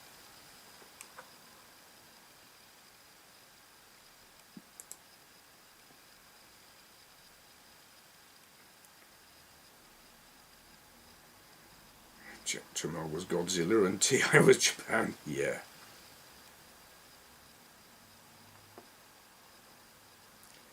Blowing up a frog's ass in a game, yeah. Do you like those topics where you clearly enjoy talking about it, the longer videos recently where you were talking about life and stuff? Hope you can still drop the odd extended Benway thoughts on. I make it up as I go along, so I can't tell you what I'll do. Yeah, but there will be content. Okay, what is the next question? From, oh my god, how do you pronounce this? Thuranga Guruj? I hope. Apologies, it probably isn't. For Q&A, hello Steve. Considering the gaining popularity of VR and rapid improvements in hardware and design that has made VR just about tolerable to enjoyable in its current generation, and VR consoles becoming far more affordable in comparison, at least to get started, do you think traditional 2D gaming, a console hooked onto a TV, will eventually die? Or do you think the physical exertion that is required for VR is too much for it to become the preferred gaming platform? Would love your thoughts on this, as you have seen and enjoyed the best of both worlds. Thanks, love the content on this channel, by the way. Thank you. Good question. God. When my main experience of VR was the PSVR, I would have said no, VR will absolutely not take over, because it made me feel sick and it cut me off from the world outside, and it was not, you couldn't, oh God, how do I even explain? It was too intense, it was not relaxing. It was great, but it wasn't something I wanted to spend hours and hours and hours doing, because it just didn't feel nice. Now I've got a Quest hooked up to a PC, do I feel the same way? Well, no and yes. I can spend an awful lot more time in it. And I prefer playing VR games to playing console games or screen-based stuff. But I'm happy to play screen-based stuff if it's not in VR. It's like I'm playing Forza Horizon 4. Not VR-based, but I'm loving it. And I think it's going to be a generational thing. Possibly gaming on a flat screen it's getting stale. It's like I was saying earlier, they're having to add artificial crap into games because they haven't had any original ideas, and maybe VR will be the solution to that. Like, they can't come up with anything new in terms of flat screen, so let's stick it in VR and it'll be good again. But I think it'll be generational. It's going to be a younger generation who will buy into that as an exclusive way of gaming.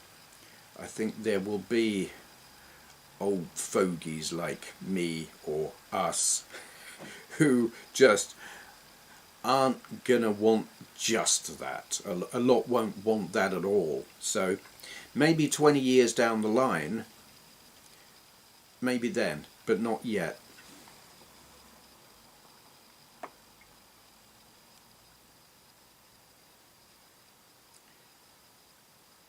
I play games on my TV with a pad in my hand. Strapping a house brick to my face is not the future. Well, I think it is the future, but I think it's not your future. I think for a lot of people our age, it's different. Honestly, I think it's viable to have both. Certainly in the short term anyway, for the next 10 to 20 years, both. But later, okay, there was a big comment there. Where's that gone? When you're in a fishing boat in a VR game and you throw a pop can into the lake, you kind of bad, like it's real littering. I feel kind of bad. But when you play GTA and murder a prostitute, you feel meh. Well, yeah. I don't know. I don't think I ever murdered a prostitute in Grand Theft Auto. That was... Whenever I play video games, I usually make the moral choices, and like when you've got the choice to kill the person or let them go, I usually let them go, unless I know that they're going to do something that is not beneficial to me, like run away with the treasure. Then I kill them. God, did you hear that? That was my stomach.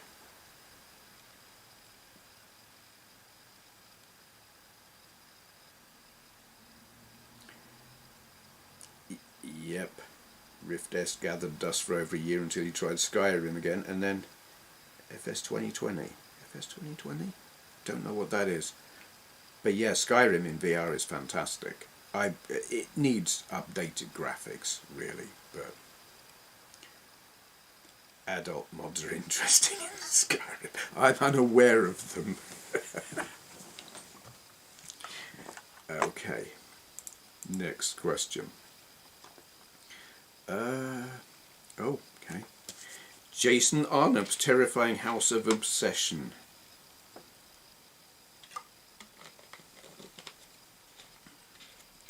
Successful best-selling author Jason Arnopp, I should add. What a remarkable video that was. What was it? Thank you. I don't know which video that was. For Q&A, you mentioned in a recent video that being a YouTuber has dramatically increased your confidence over the years. Can you tell us how, and whether you mean on-screen confidence, real-life confidence, or some delightful combination of both? Do you know, I don't actually know what I was thinking at the time that I said it, because yeah. I suppose the answer is both. Definitely on-screen. Because I didn't do anything on screen before YouTube, but if you see the first video where I spoke to camera, I was visibly nervous and uncomfortable, and I won't say not happy, but I was not in my element at all. And it's not that I was not confident about talking, because I learned to, I won't say speak publicly, I can't speak in front of an audience like people. It's why I'll never do these panel things at things like Replay. Put me behind a desk with a few other people and then a whole bunch of like members of the public, whether I know them or not. I can't do that. I would be a gibbering wreck and hiding under the table crying. But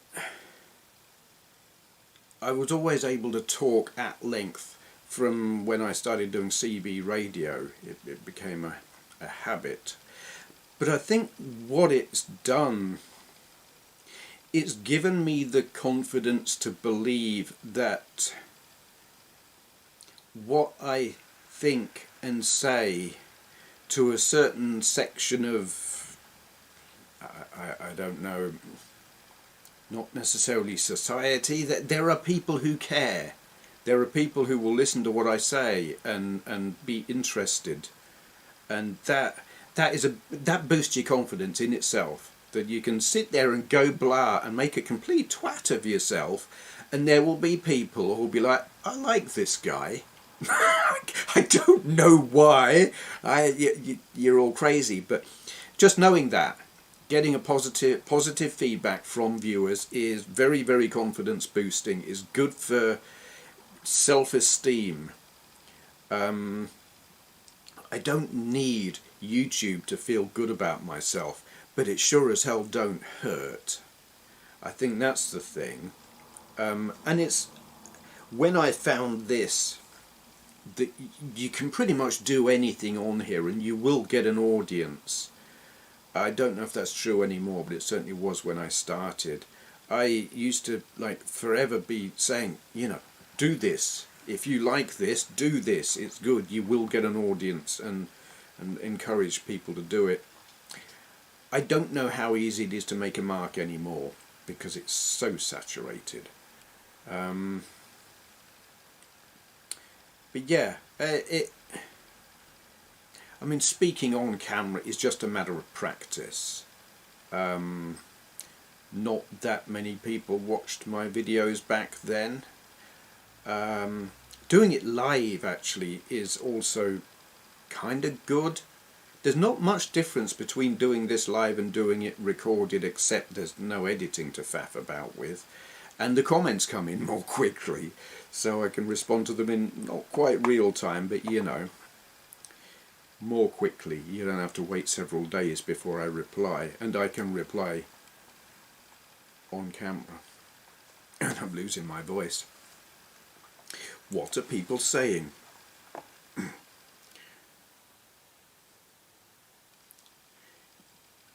Easy question for you. Ever shag around with a Tandy 1000 series computer?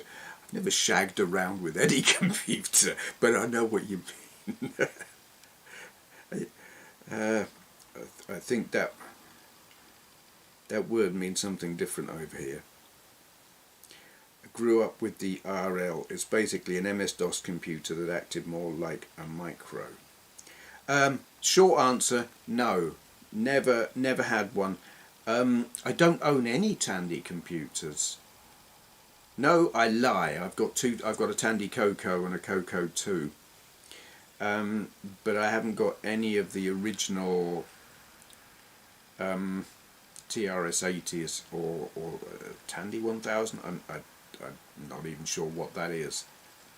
So, no. What was your CB handle? I had two. When I started out, my first handle was Xerox. Do you copy? And my second handle was Dr. Benway. And guess how I got my name on YouTube? I just continued after I got onto the internet, I continued using the Benway name on IRC chat, and I was making music under the Benway name, and it's just I stuck with it because I like it.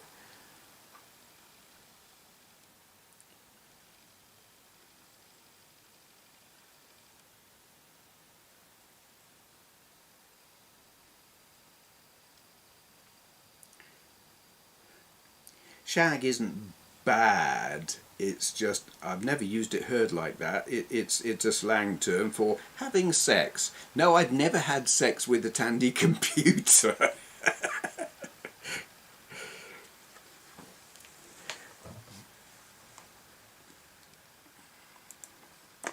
Okay, next question from Leahy84 for Q&A. What do you think are the realistic chances humans survive long enough to be capable of advanced space travel and living on other worlds? Slim. If you'd have asked me that 20 years ago, I'd have said pretty good. But now, no. I don't think humanity is going to die out as a species, but I think civilization is in real trouble because I think climate change is going to happen in a big way, there is going to be significant upheavals. Lots of people are going to die. There's going to be wars. Wars over water, wars over land, wars over resources, wars over being able to live somewhere where you're not going to fry or drown. And that is, technologically speaking, going to put us back a century. We're probably going to go back to the Steam Age or something like that within about 100 years. No, I think the chances of advanced space travel, very, very slim.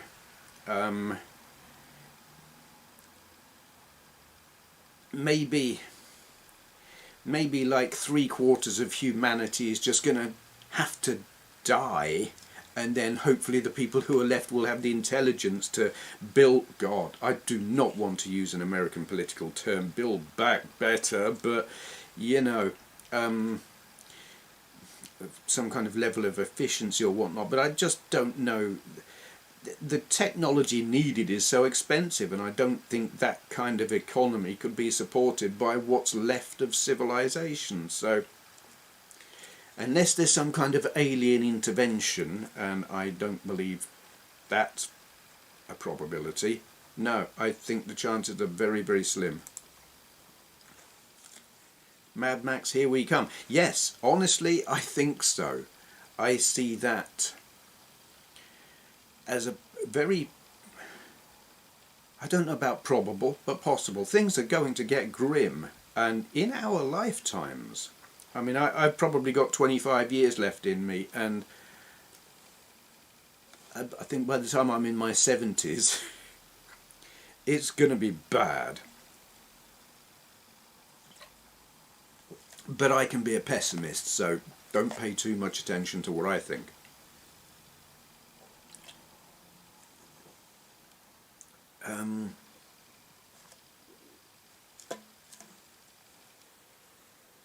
Do you still have your black binary t-shirt? No, I don't. I know the one you're on about. 10 types of people. No, I haven't got that. Oh, you use sideband on CB. I did have a sideband CB, though I didn't use the sidebands because, I mean, it was illegal over here. I had one. It wasn't great. I used it to get to parts of the mid block when mids became a thing. But this was when I was kind of on the way out with CB radio. If we could add quotes on here, "No, I've never had sex with a Tandy computer" would be the first. Good. Never had sex with a Tandy computer. I did go out with a girl who looked like a Commodore PET. Right.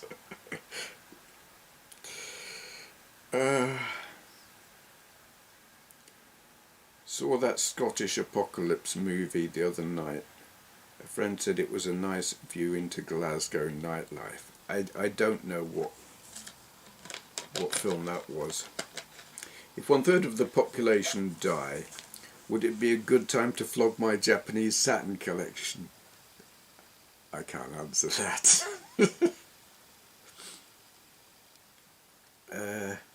Sideband wasn't legal in the UK. No, absolutely not. 27 megahertz frequency modulated. That were 40 channels, and then another 40 channels, what they called mid-block, and I can't remember if it was higher or lower than what they called Muppets. Sidebanding was AM, and AM wasn't legal. Link to the Mad Max thing. I'm not a prepper, never have been, but when COVID and people start fighting over toilet paper in the southeast, I thought maybe it would be a good idea. Do you know, if I lived in America, out in Arizona or wherever, I would absolutely be a prepper. I mean, I'm totally... I knock American society for its acceptance of guns. I think it's appalling, and the number of people who die because of it is terrible. But if I lived over there, I would have a shit ton of guns, and I would have my bunker in the back garden or out in the woods or whatever. Yeah, that would be me, if I had the money. Because I'm a pessimist.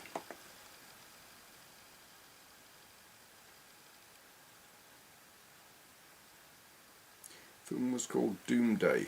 Bob Hoskins was in it. I've never seen that. I think people forget or deliberately don't remember how bad it was. Wait, how bad what was? Oh, the whole toilet paper business. Yeah, oh, well, yes. It was all messed up, very. We called the main CB here AM, and the sidebands were upper and lower. I remember that, yes. 37 was the main calling channel on sideband, and 16 for CB, with 9 and 19 being monitored emergency channels. Interesting, totally different to here. We had Muppets, which was 27 megahertz, point whatever, I don't know, FM. Breaking channels were 14 if you were home-based and 19 if you were mobile or a trucker. But 14 eventually fizzled out as fewer and fewer people used the CB, and then everyone moved on to 19. And I have no idea if there is even I know there are 1 or 2 people who still use CB radio, but I don't know what they use for a breaking channel, or if they're on Mids or Muppets or where they are, but no idea. Basement full of beans and guns. Yep, hello Mensky. Nice to see you.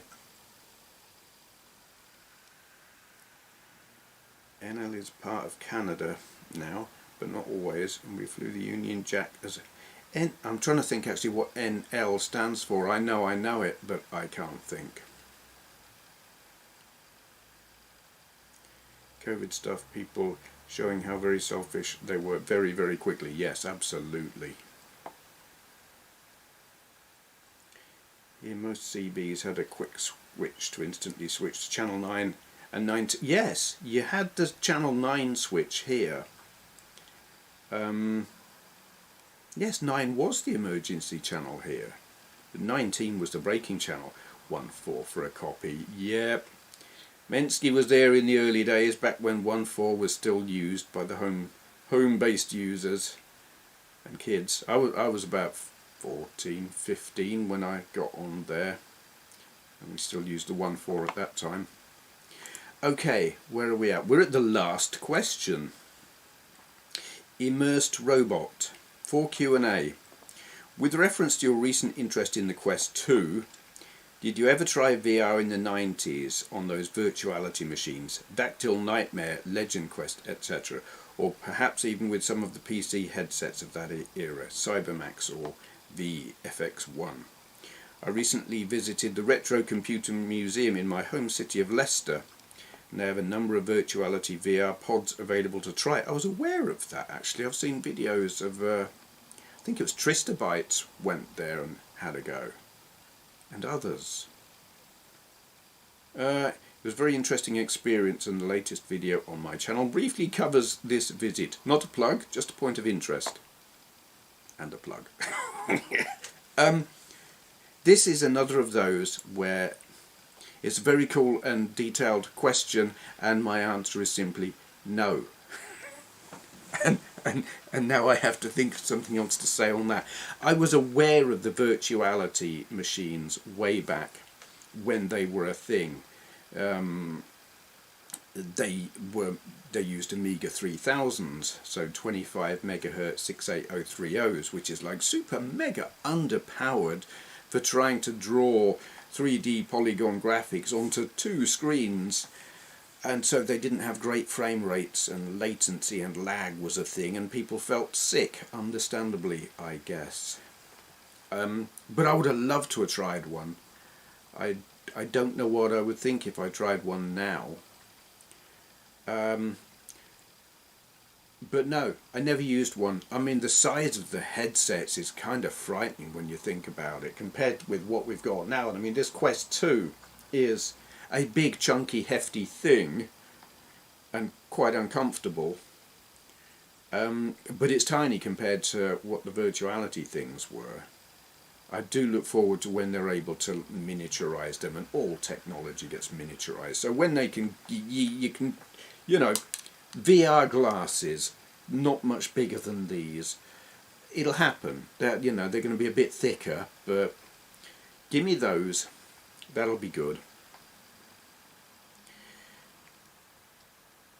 Anyone messed about with SDR radio? What is SDR radio? The only other thing I've got, and I don't know what you call it.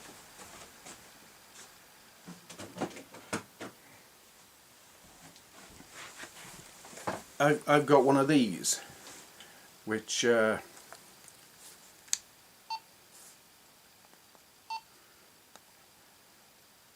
don't know if anyone's on. It's quite fun. It picks up like security in local shops and local schools and local all kinds of stuff, but I never bothered to speak on it.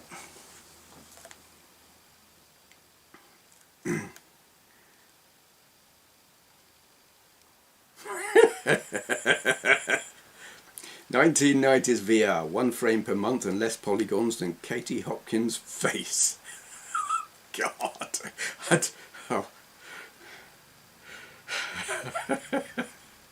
Yes, that's all I can say to that.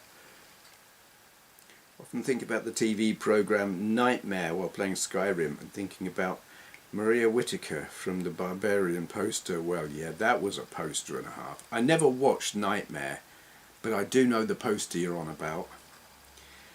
The VR mask is like the helmet from Nightmare. Ah, I get you. Right.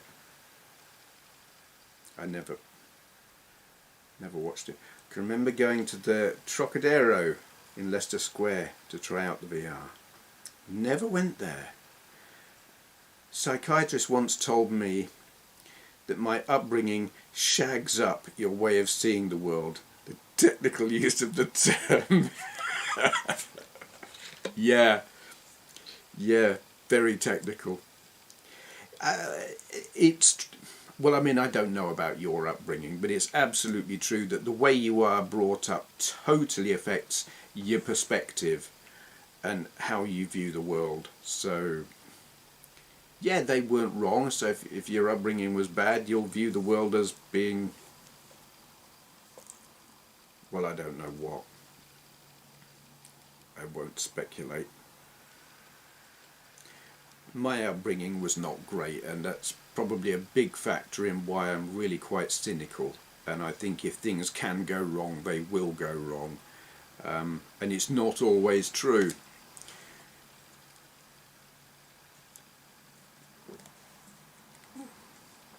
There was a virtuality in the basement of one of our local branches of Woolworths, one of the stand-up shooty arena ones. It was not good. That's a thing that, I mean, they sort of answered this in Ready Player One. The whole walking in virtual reality is a thing that they need to address, because not everyone has a huge, great big play space. I mean, I've got a friend on VR chat who has full body tracking, and he has a big play space, and he can run around in it, and we'll be in the Black Cat bar or nightclub or whatever it is, and he'll be running, but not many people can do that, and they do need some kind of solution where you can run while standing still. But I don't know how they can do that without you falling over, unless they have some kind of a big thing like in Ready Player One, where you got a barrier around yourself and you're strapped in or something. It's not an ideal solution.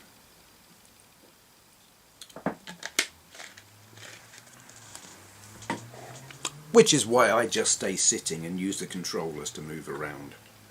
Again, it's less immersive and less real, but we don't want it too real, do we? You only speak on it to spook out people in a hotel who...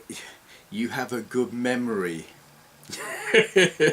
Yes, that's probably the last time I ever spoke on it, actually. in a hotel in the Grand at Scarborough, giving people directions to whatever it was they were trying to find. They did not like hearing me on there. I didn't watch Nightmare. No, I didn't watch Nightmare. Never seen it. Didn't appeal.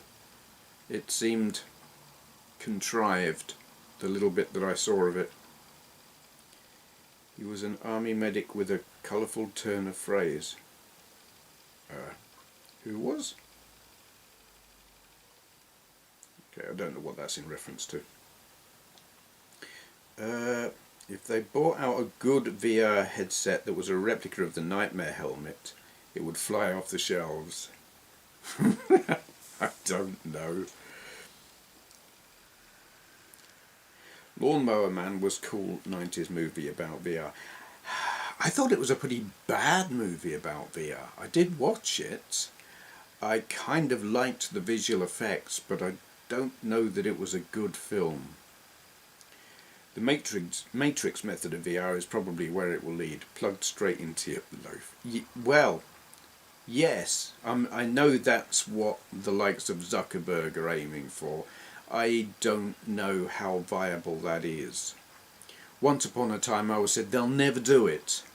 And I don't know about literally plugging in. Maybe one day in our lifetimes. I don't know. I mean, I do see them with, like, kids with these funny mesh skull caps on. And apparently they work. And can read brainwaves and do stuff. I don't know how effective or how well. And I mean, could they honestly plug into your visual cortex so that you're literally transported somewhere else? That's really, really pushing it, and I don't know. Not for a while. Not in my lifetime, I don't think.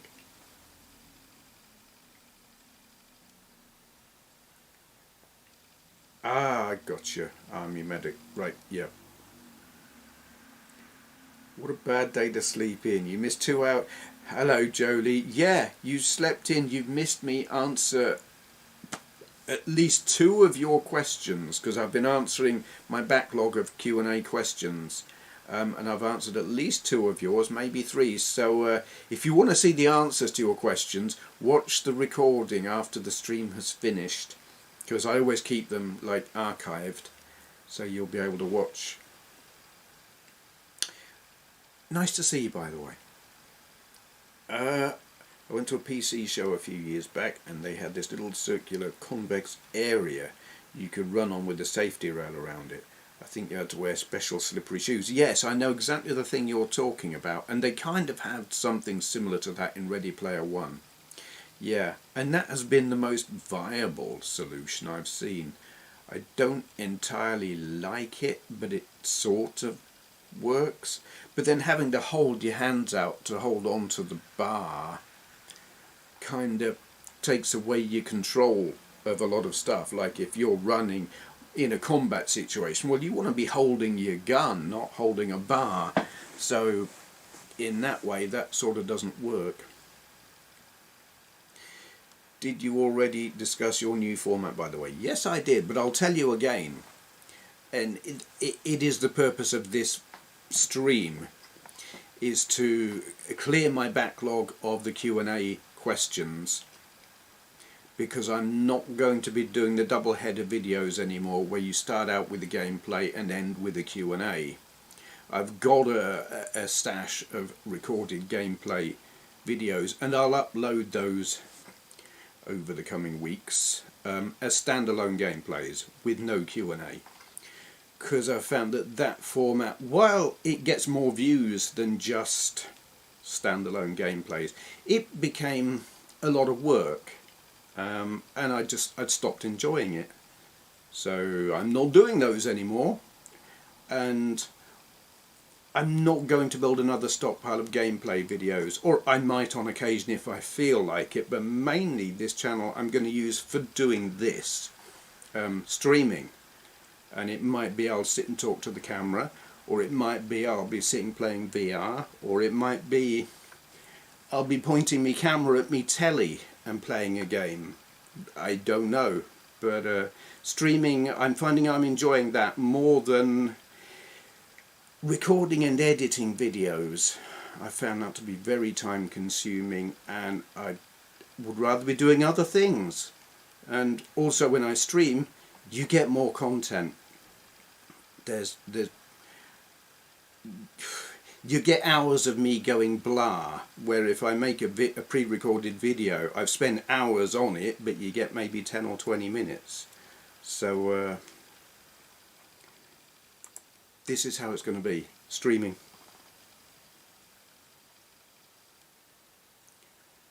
Scrolling back, Cockney slang, straight into your loaf, yes. Oh, yeah, cool movie, not good movie. Lawnmower Man, yeah, I don't know if it was cool, maybe. It was interesting and I did like the visuals on it. Monkeys can play Pong with their brainwaves apparently. Didn't watch it though, saw an article but didn't read it. Brain interface thing. I might have seen that headline as well. I don't know if I read it or watched it. It kind of rings a bell, maybe. I saw some headline yesterday about goldfish driving a car. What? I don't know. I didn't read it. Given the current landscape filled with exploits, zero-day vulnerabilities, ads, phishing and ransomware, I don't think I want hardware connected straight to my body ever. That is a really, really, really good point. And it's also one of the things that I think makes the metaverse, as has been predicted, dangerous. If it becomes something that we're plugged into all the time, like when we're out shopping or on the street or driving our car with our sat-nav in our eyes as we drive, if you get hacked, they could turn your screens off while you're driving and you'd crash because you can't see. Stuff like that. Dangerous. I still want it, I just don't necessarily want to drive with it. They will make updates in VR feel like orgasms, so we won't mind. Okay. Got mixed feelings about going back to the old style gameplay or Q&A. But I'm sure I have mixed feelings when you change. You see, no, I'm not doing gameplay or Q&A. I'm not doing either. I'm doing live streaming. I will be... There are going to be no more Q&A segments. I'm not separating gameplay from Q&A. I'm doing away with both and going primarily to streaming, maybe gaming live, but not as video formats. I might do some gameplays just because I feel like it on occasion, but it's all going to be a lot more spontaneous, do what I feel like when I feel like it, though there will be regular content and streaming will be a significant part of it.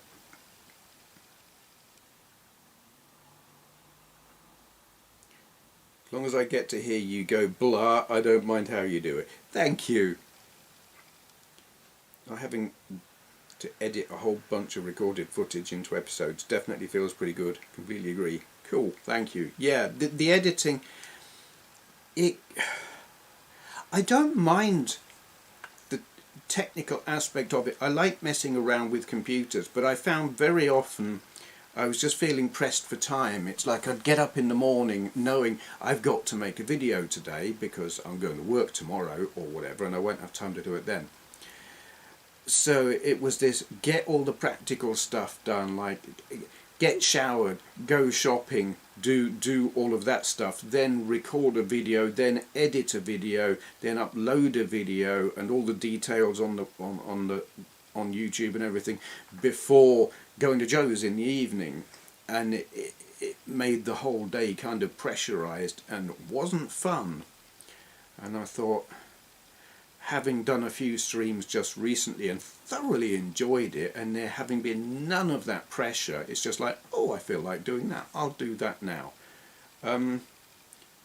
So I'm like, yeah, I'll just do that.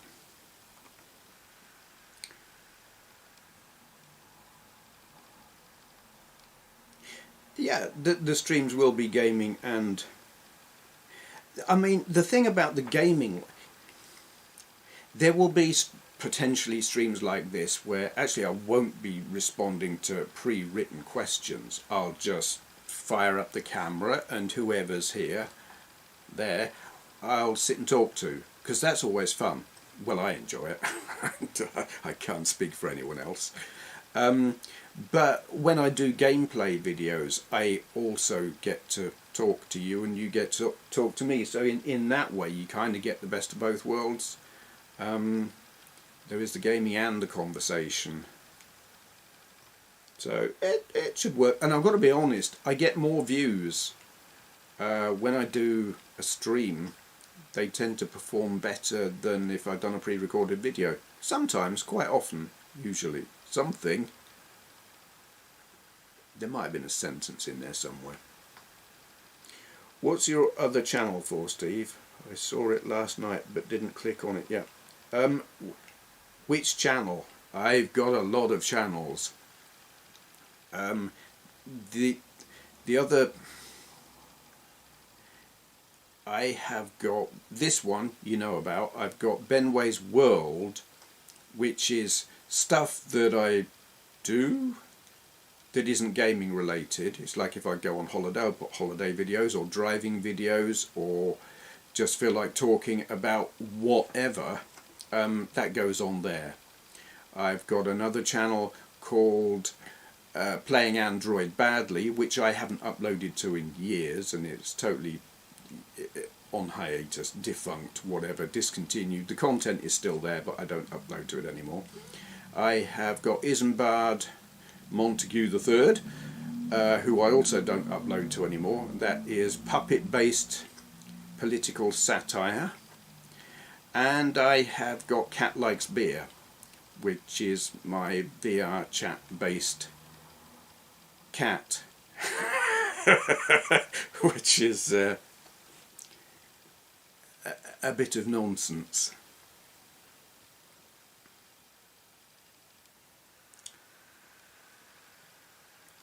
What else are we? Also, I came back into Let's Play recently. It was a long, unpleasant experience chopping up your footage into videos, so I can relate to wanting to just stream instead. Yeah,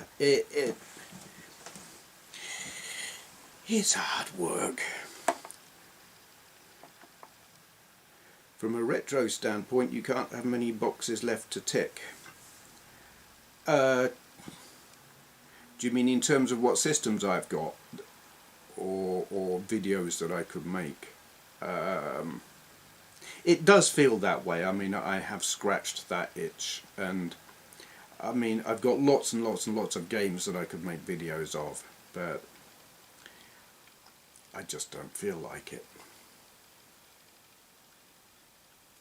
Personally, I find myself struggling to watch or listen to retro-related videos and podcasts lately.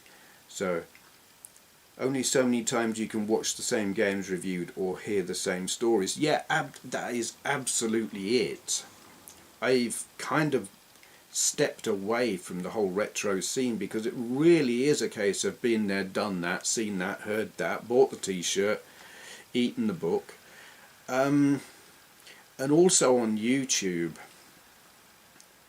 you have got your people like me and many of you who were there at the time when this old technology was new and cutting edge and exciting, and we remember what it was like to live in those times and play with that hardware for the first time when it was exciting new kit. We lived that.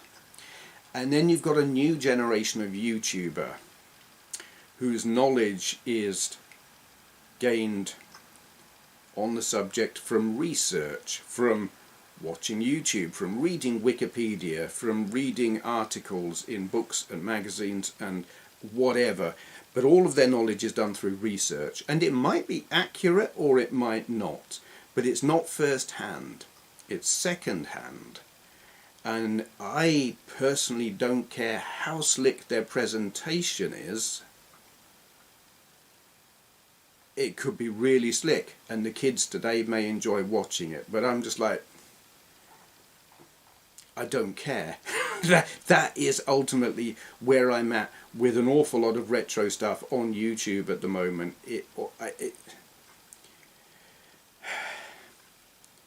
There are only so many times, like you say, you can hear the same stories, and when it's second-hand information anyway, I don't care how good the production values are. It's just not interesting to me, and some of it just doesn't. It's like, I don't remember it being like that. I'm pretty sure it wasn't the way it's being recounted, because I was there, and a lot of it just sounds like bollocks to me.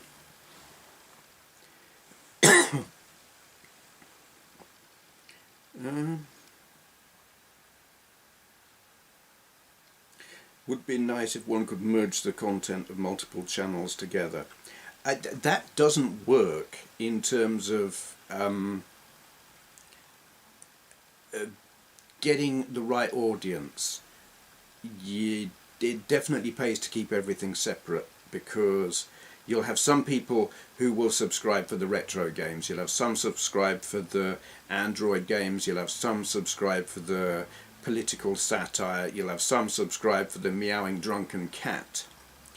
But every time you upload something that's not specifically for what person A wanted, person A will say, I didn't subscribe for this, and they'll leave. And you will lose far more viewers than you'll gain, until the whole channel just collapses under the weight of its own ambition. It doesn't work.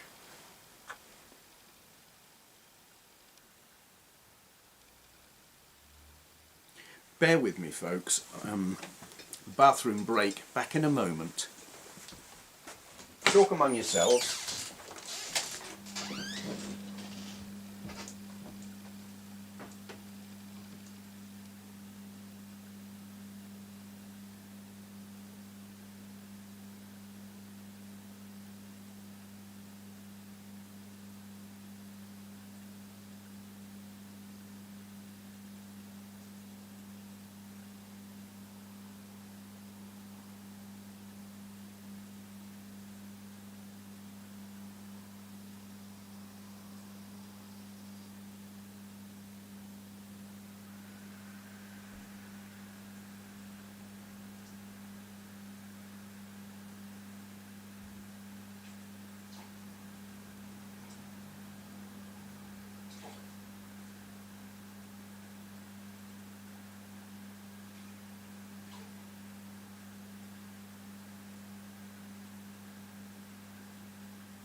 And we're back.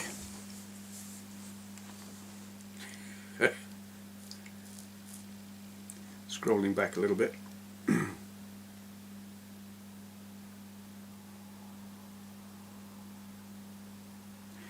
enjoyed a lot of Benway's World stuff. Living away from the UK makes you want to see ordinary blogs of life there.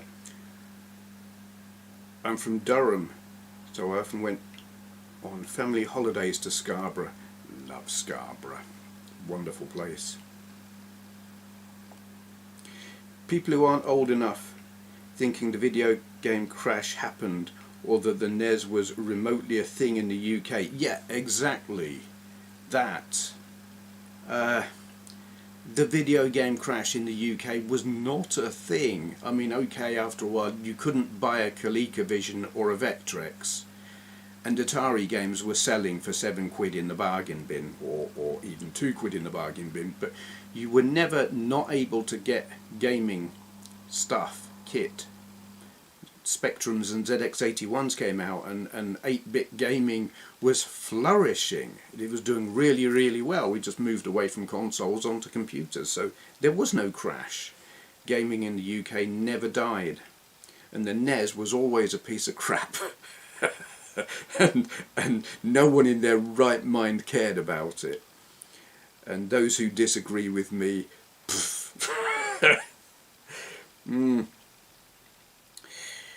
I think you're the only YouTube channel I've stuck with where I'm here for the host instead of the content, Steve. I may have found you through the games, but I stay because of you. Thank you. I do appreciate that. Anyone who stays for the gameplay is having a laugh.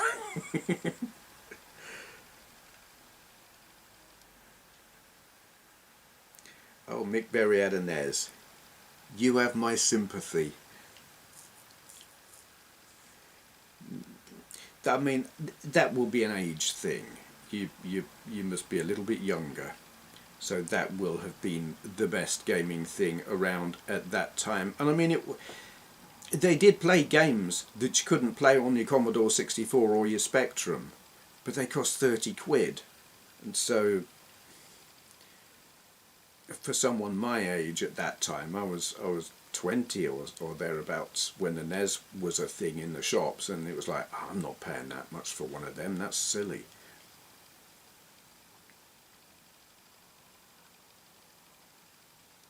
Must have been watching these for a good 10 to 15. It has been. It has been about that long. It'll be 15 years this August. God, how did that happen?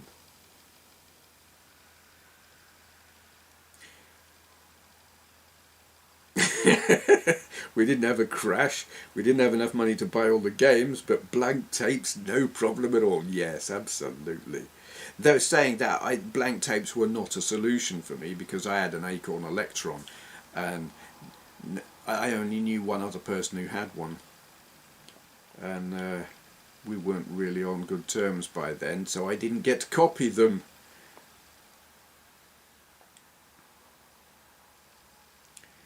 You like the playing games badly bit. Well, the games will get played badly, but live, so you can laugh live. Didn't even see a NES in the UK until the 90s. No, they weren't. I mean, it was getting on for. Oh, what the hell year was it? 90. No, I can't remember what year I first. It was probably 80s. No, it was probably 87. I first saw a NES. Yeah, I think so. Friday Talkies, I remember, about 12 years. Yeah, they were a thing. It is a. I mean, me stopping the Friday Talkie is kind of related to the whole. Why I'm changing the format now and sort of stepping away a little bit from the retro scene. And I had said everything I had to say, and literally if I'd have carried on doing those I would have been repeating myself, and I didn't want to do that. And now not only have I said everything I've got to say on the subject in that format, but it's like as how I spend my time gaming, I'm stepping away from it a bit.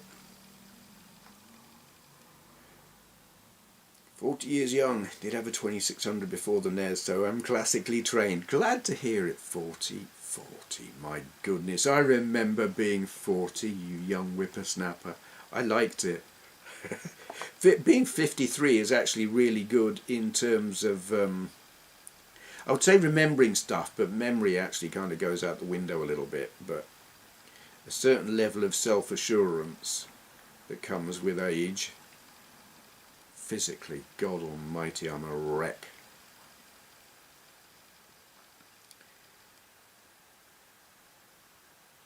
Compared to our bags of tape cassettes.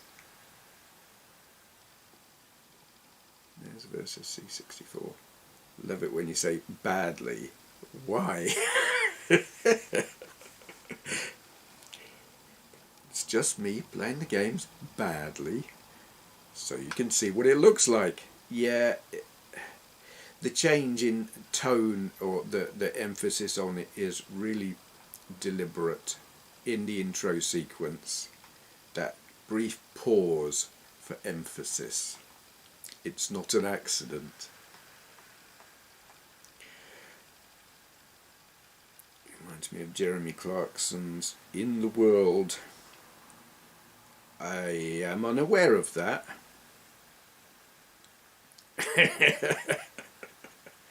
It took the whole slogan thing,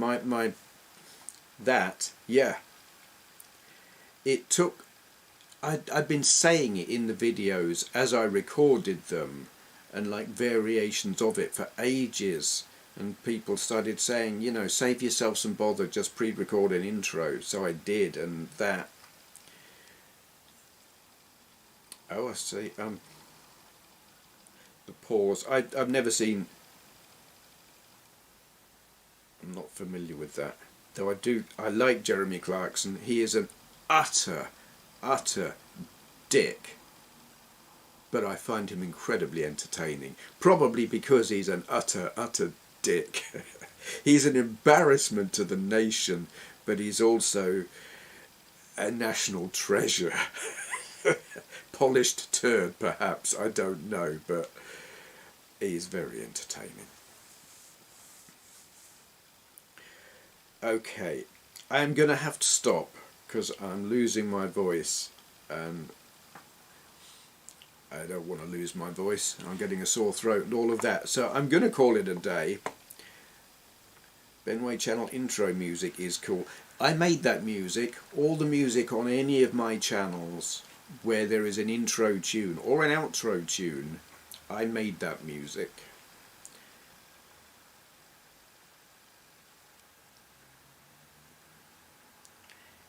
I couldn't watch Clarkson's Farm. I tried watching it and it was not something I wanted to watch. I found it like, no, an insult to farmers, I think. I have many, I won't say a talent, but a knack for twiddling knobs on electronic equipment.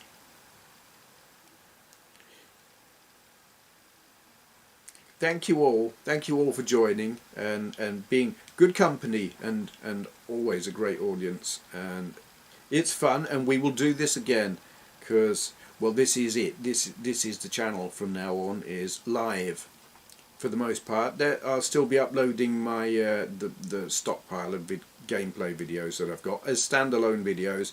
When they've run out, I will do gameplays as and when I feel like it, which will be sporadic. But live stuff, yep, live gameplay, live talk to the camera for the duration, I think. That's how it's going to be. So, thanks again to all of you for joining. It's been great. Hope you all have a nice remainder of the day. I don't even know, what is it, Friday? Yes, I've got work tomorrow. That's not fun. How do I stop? I can't remember. That button. Because I know what I'm doing.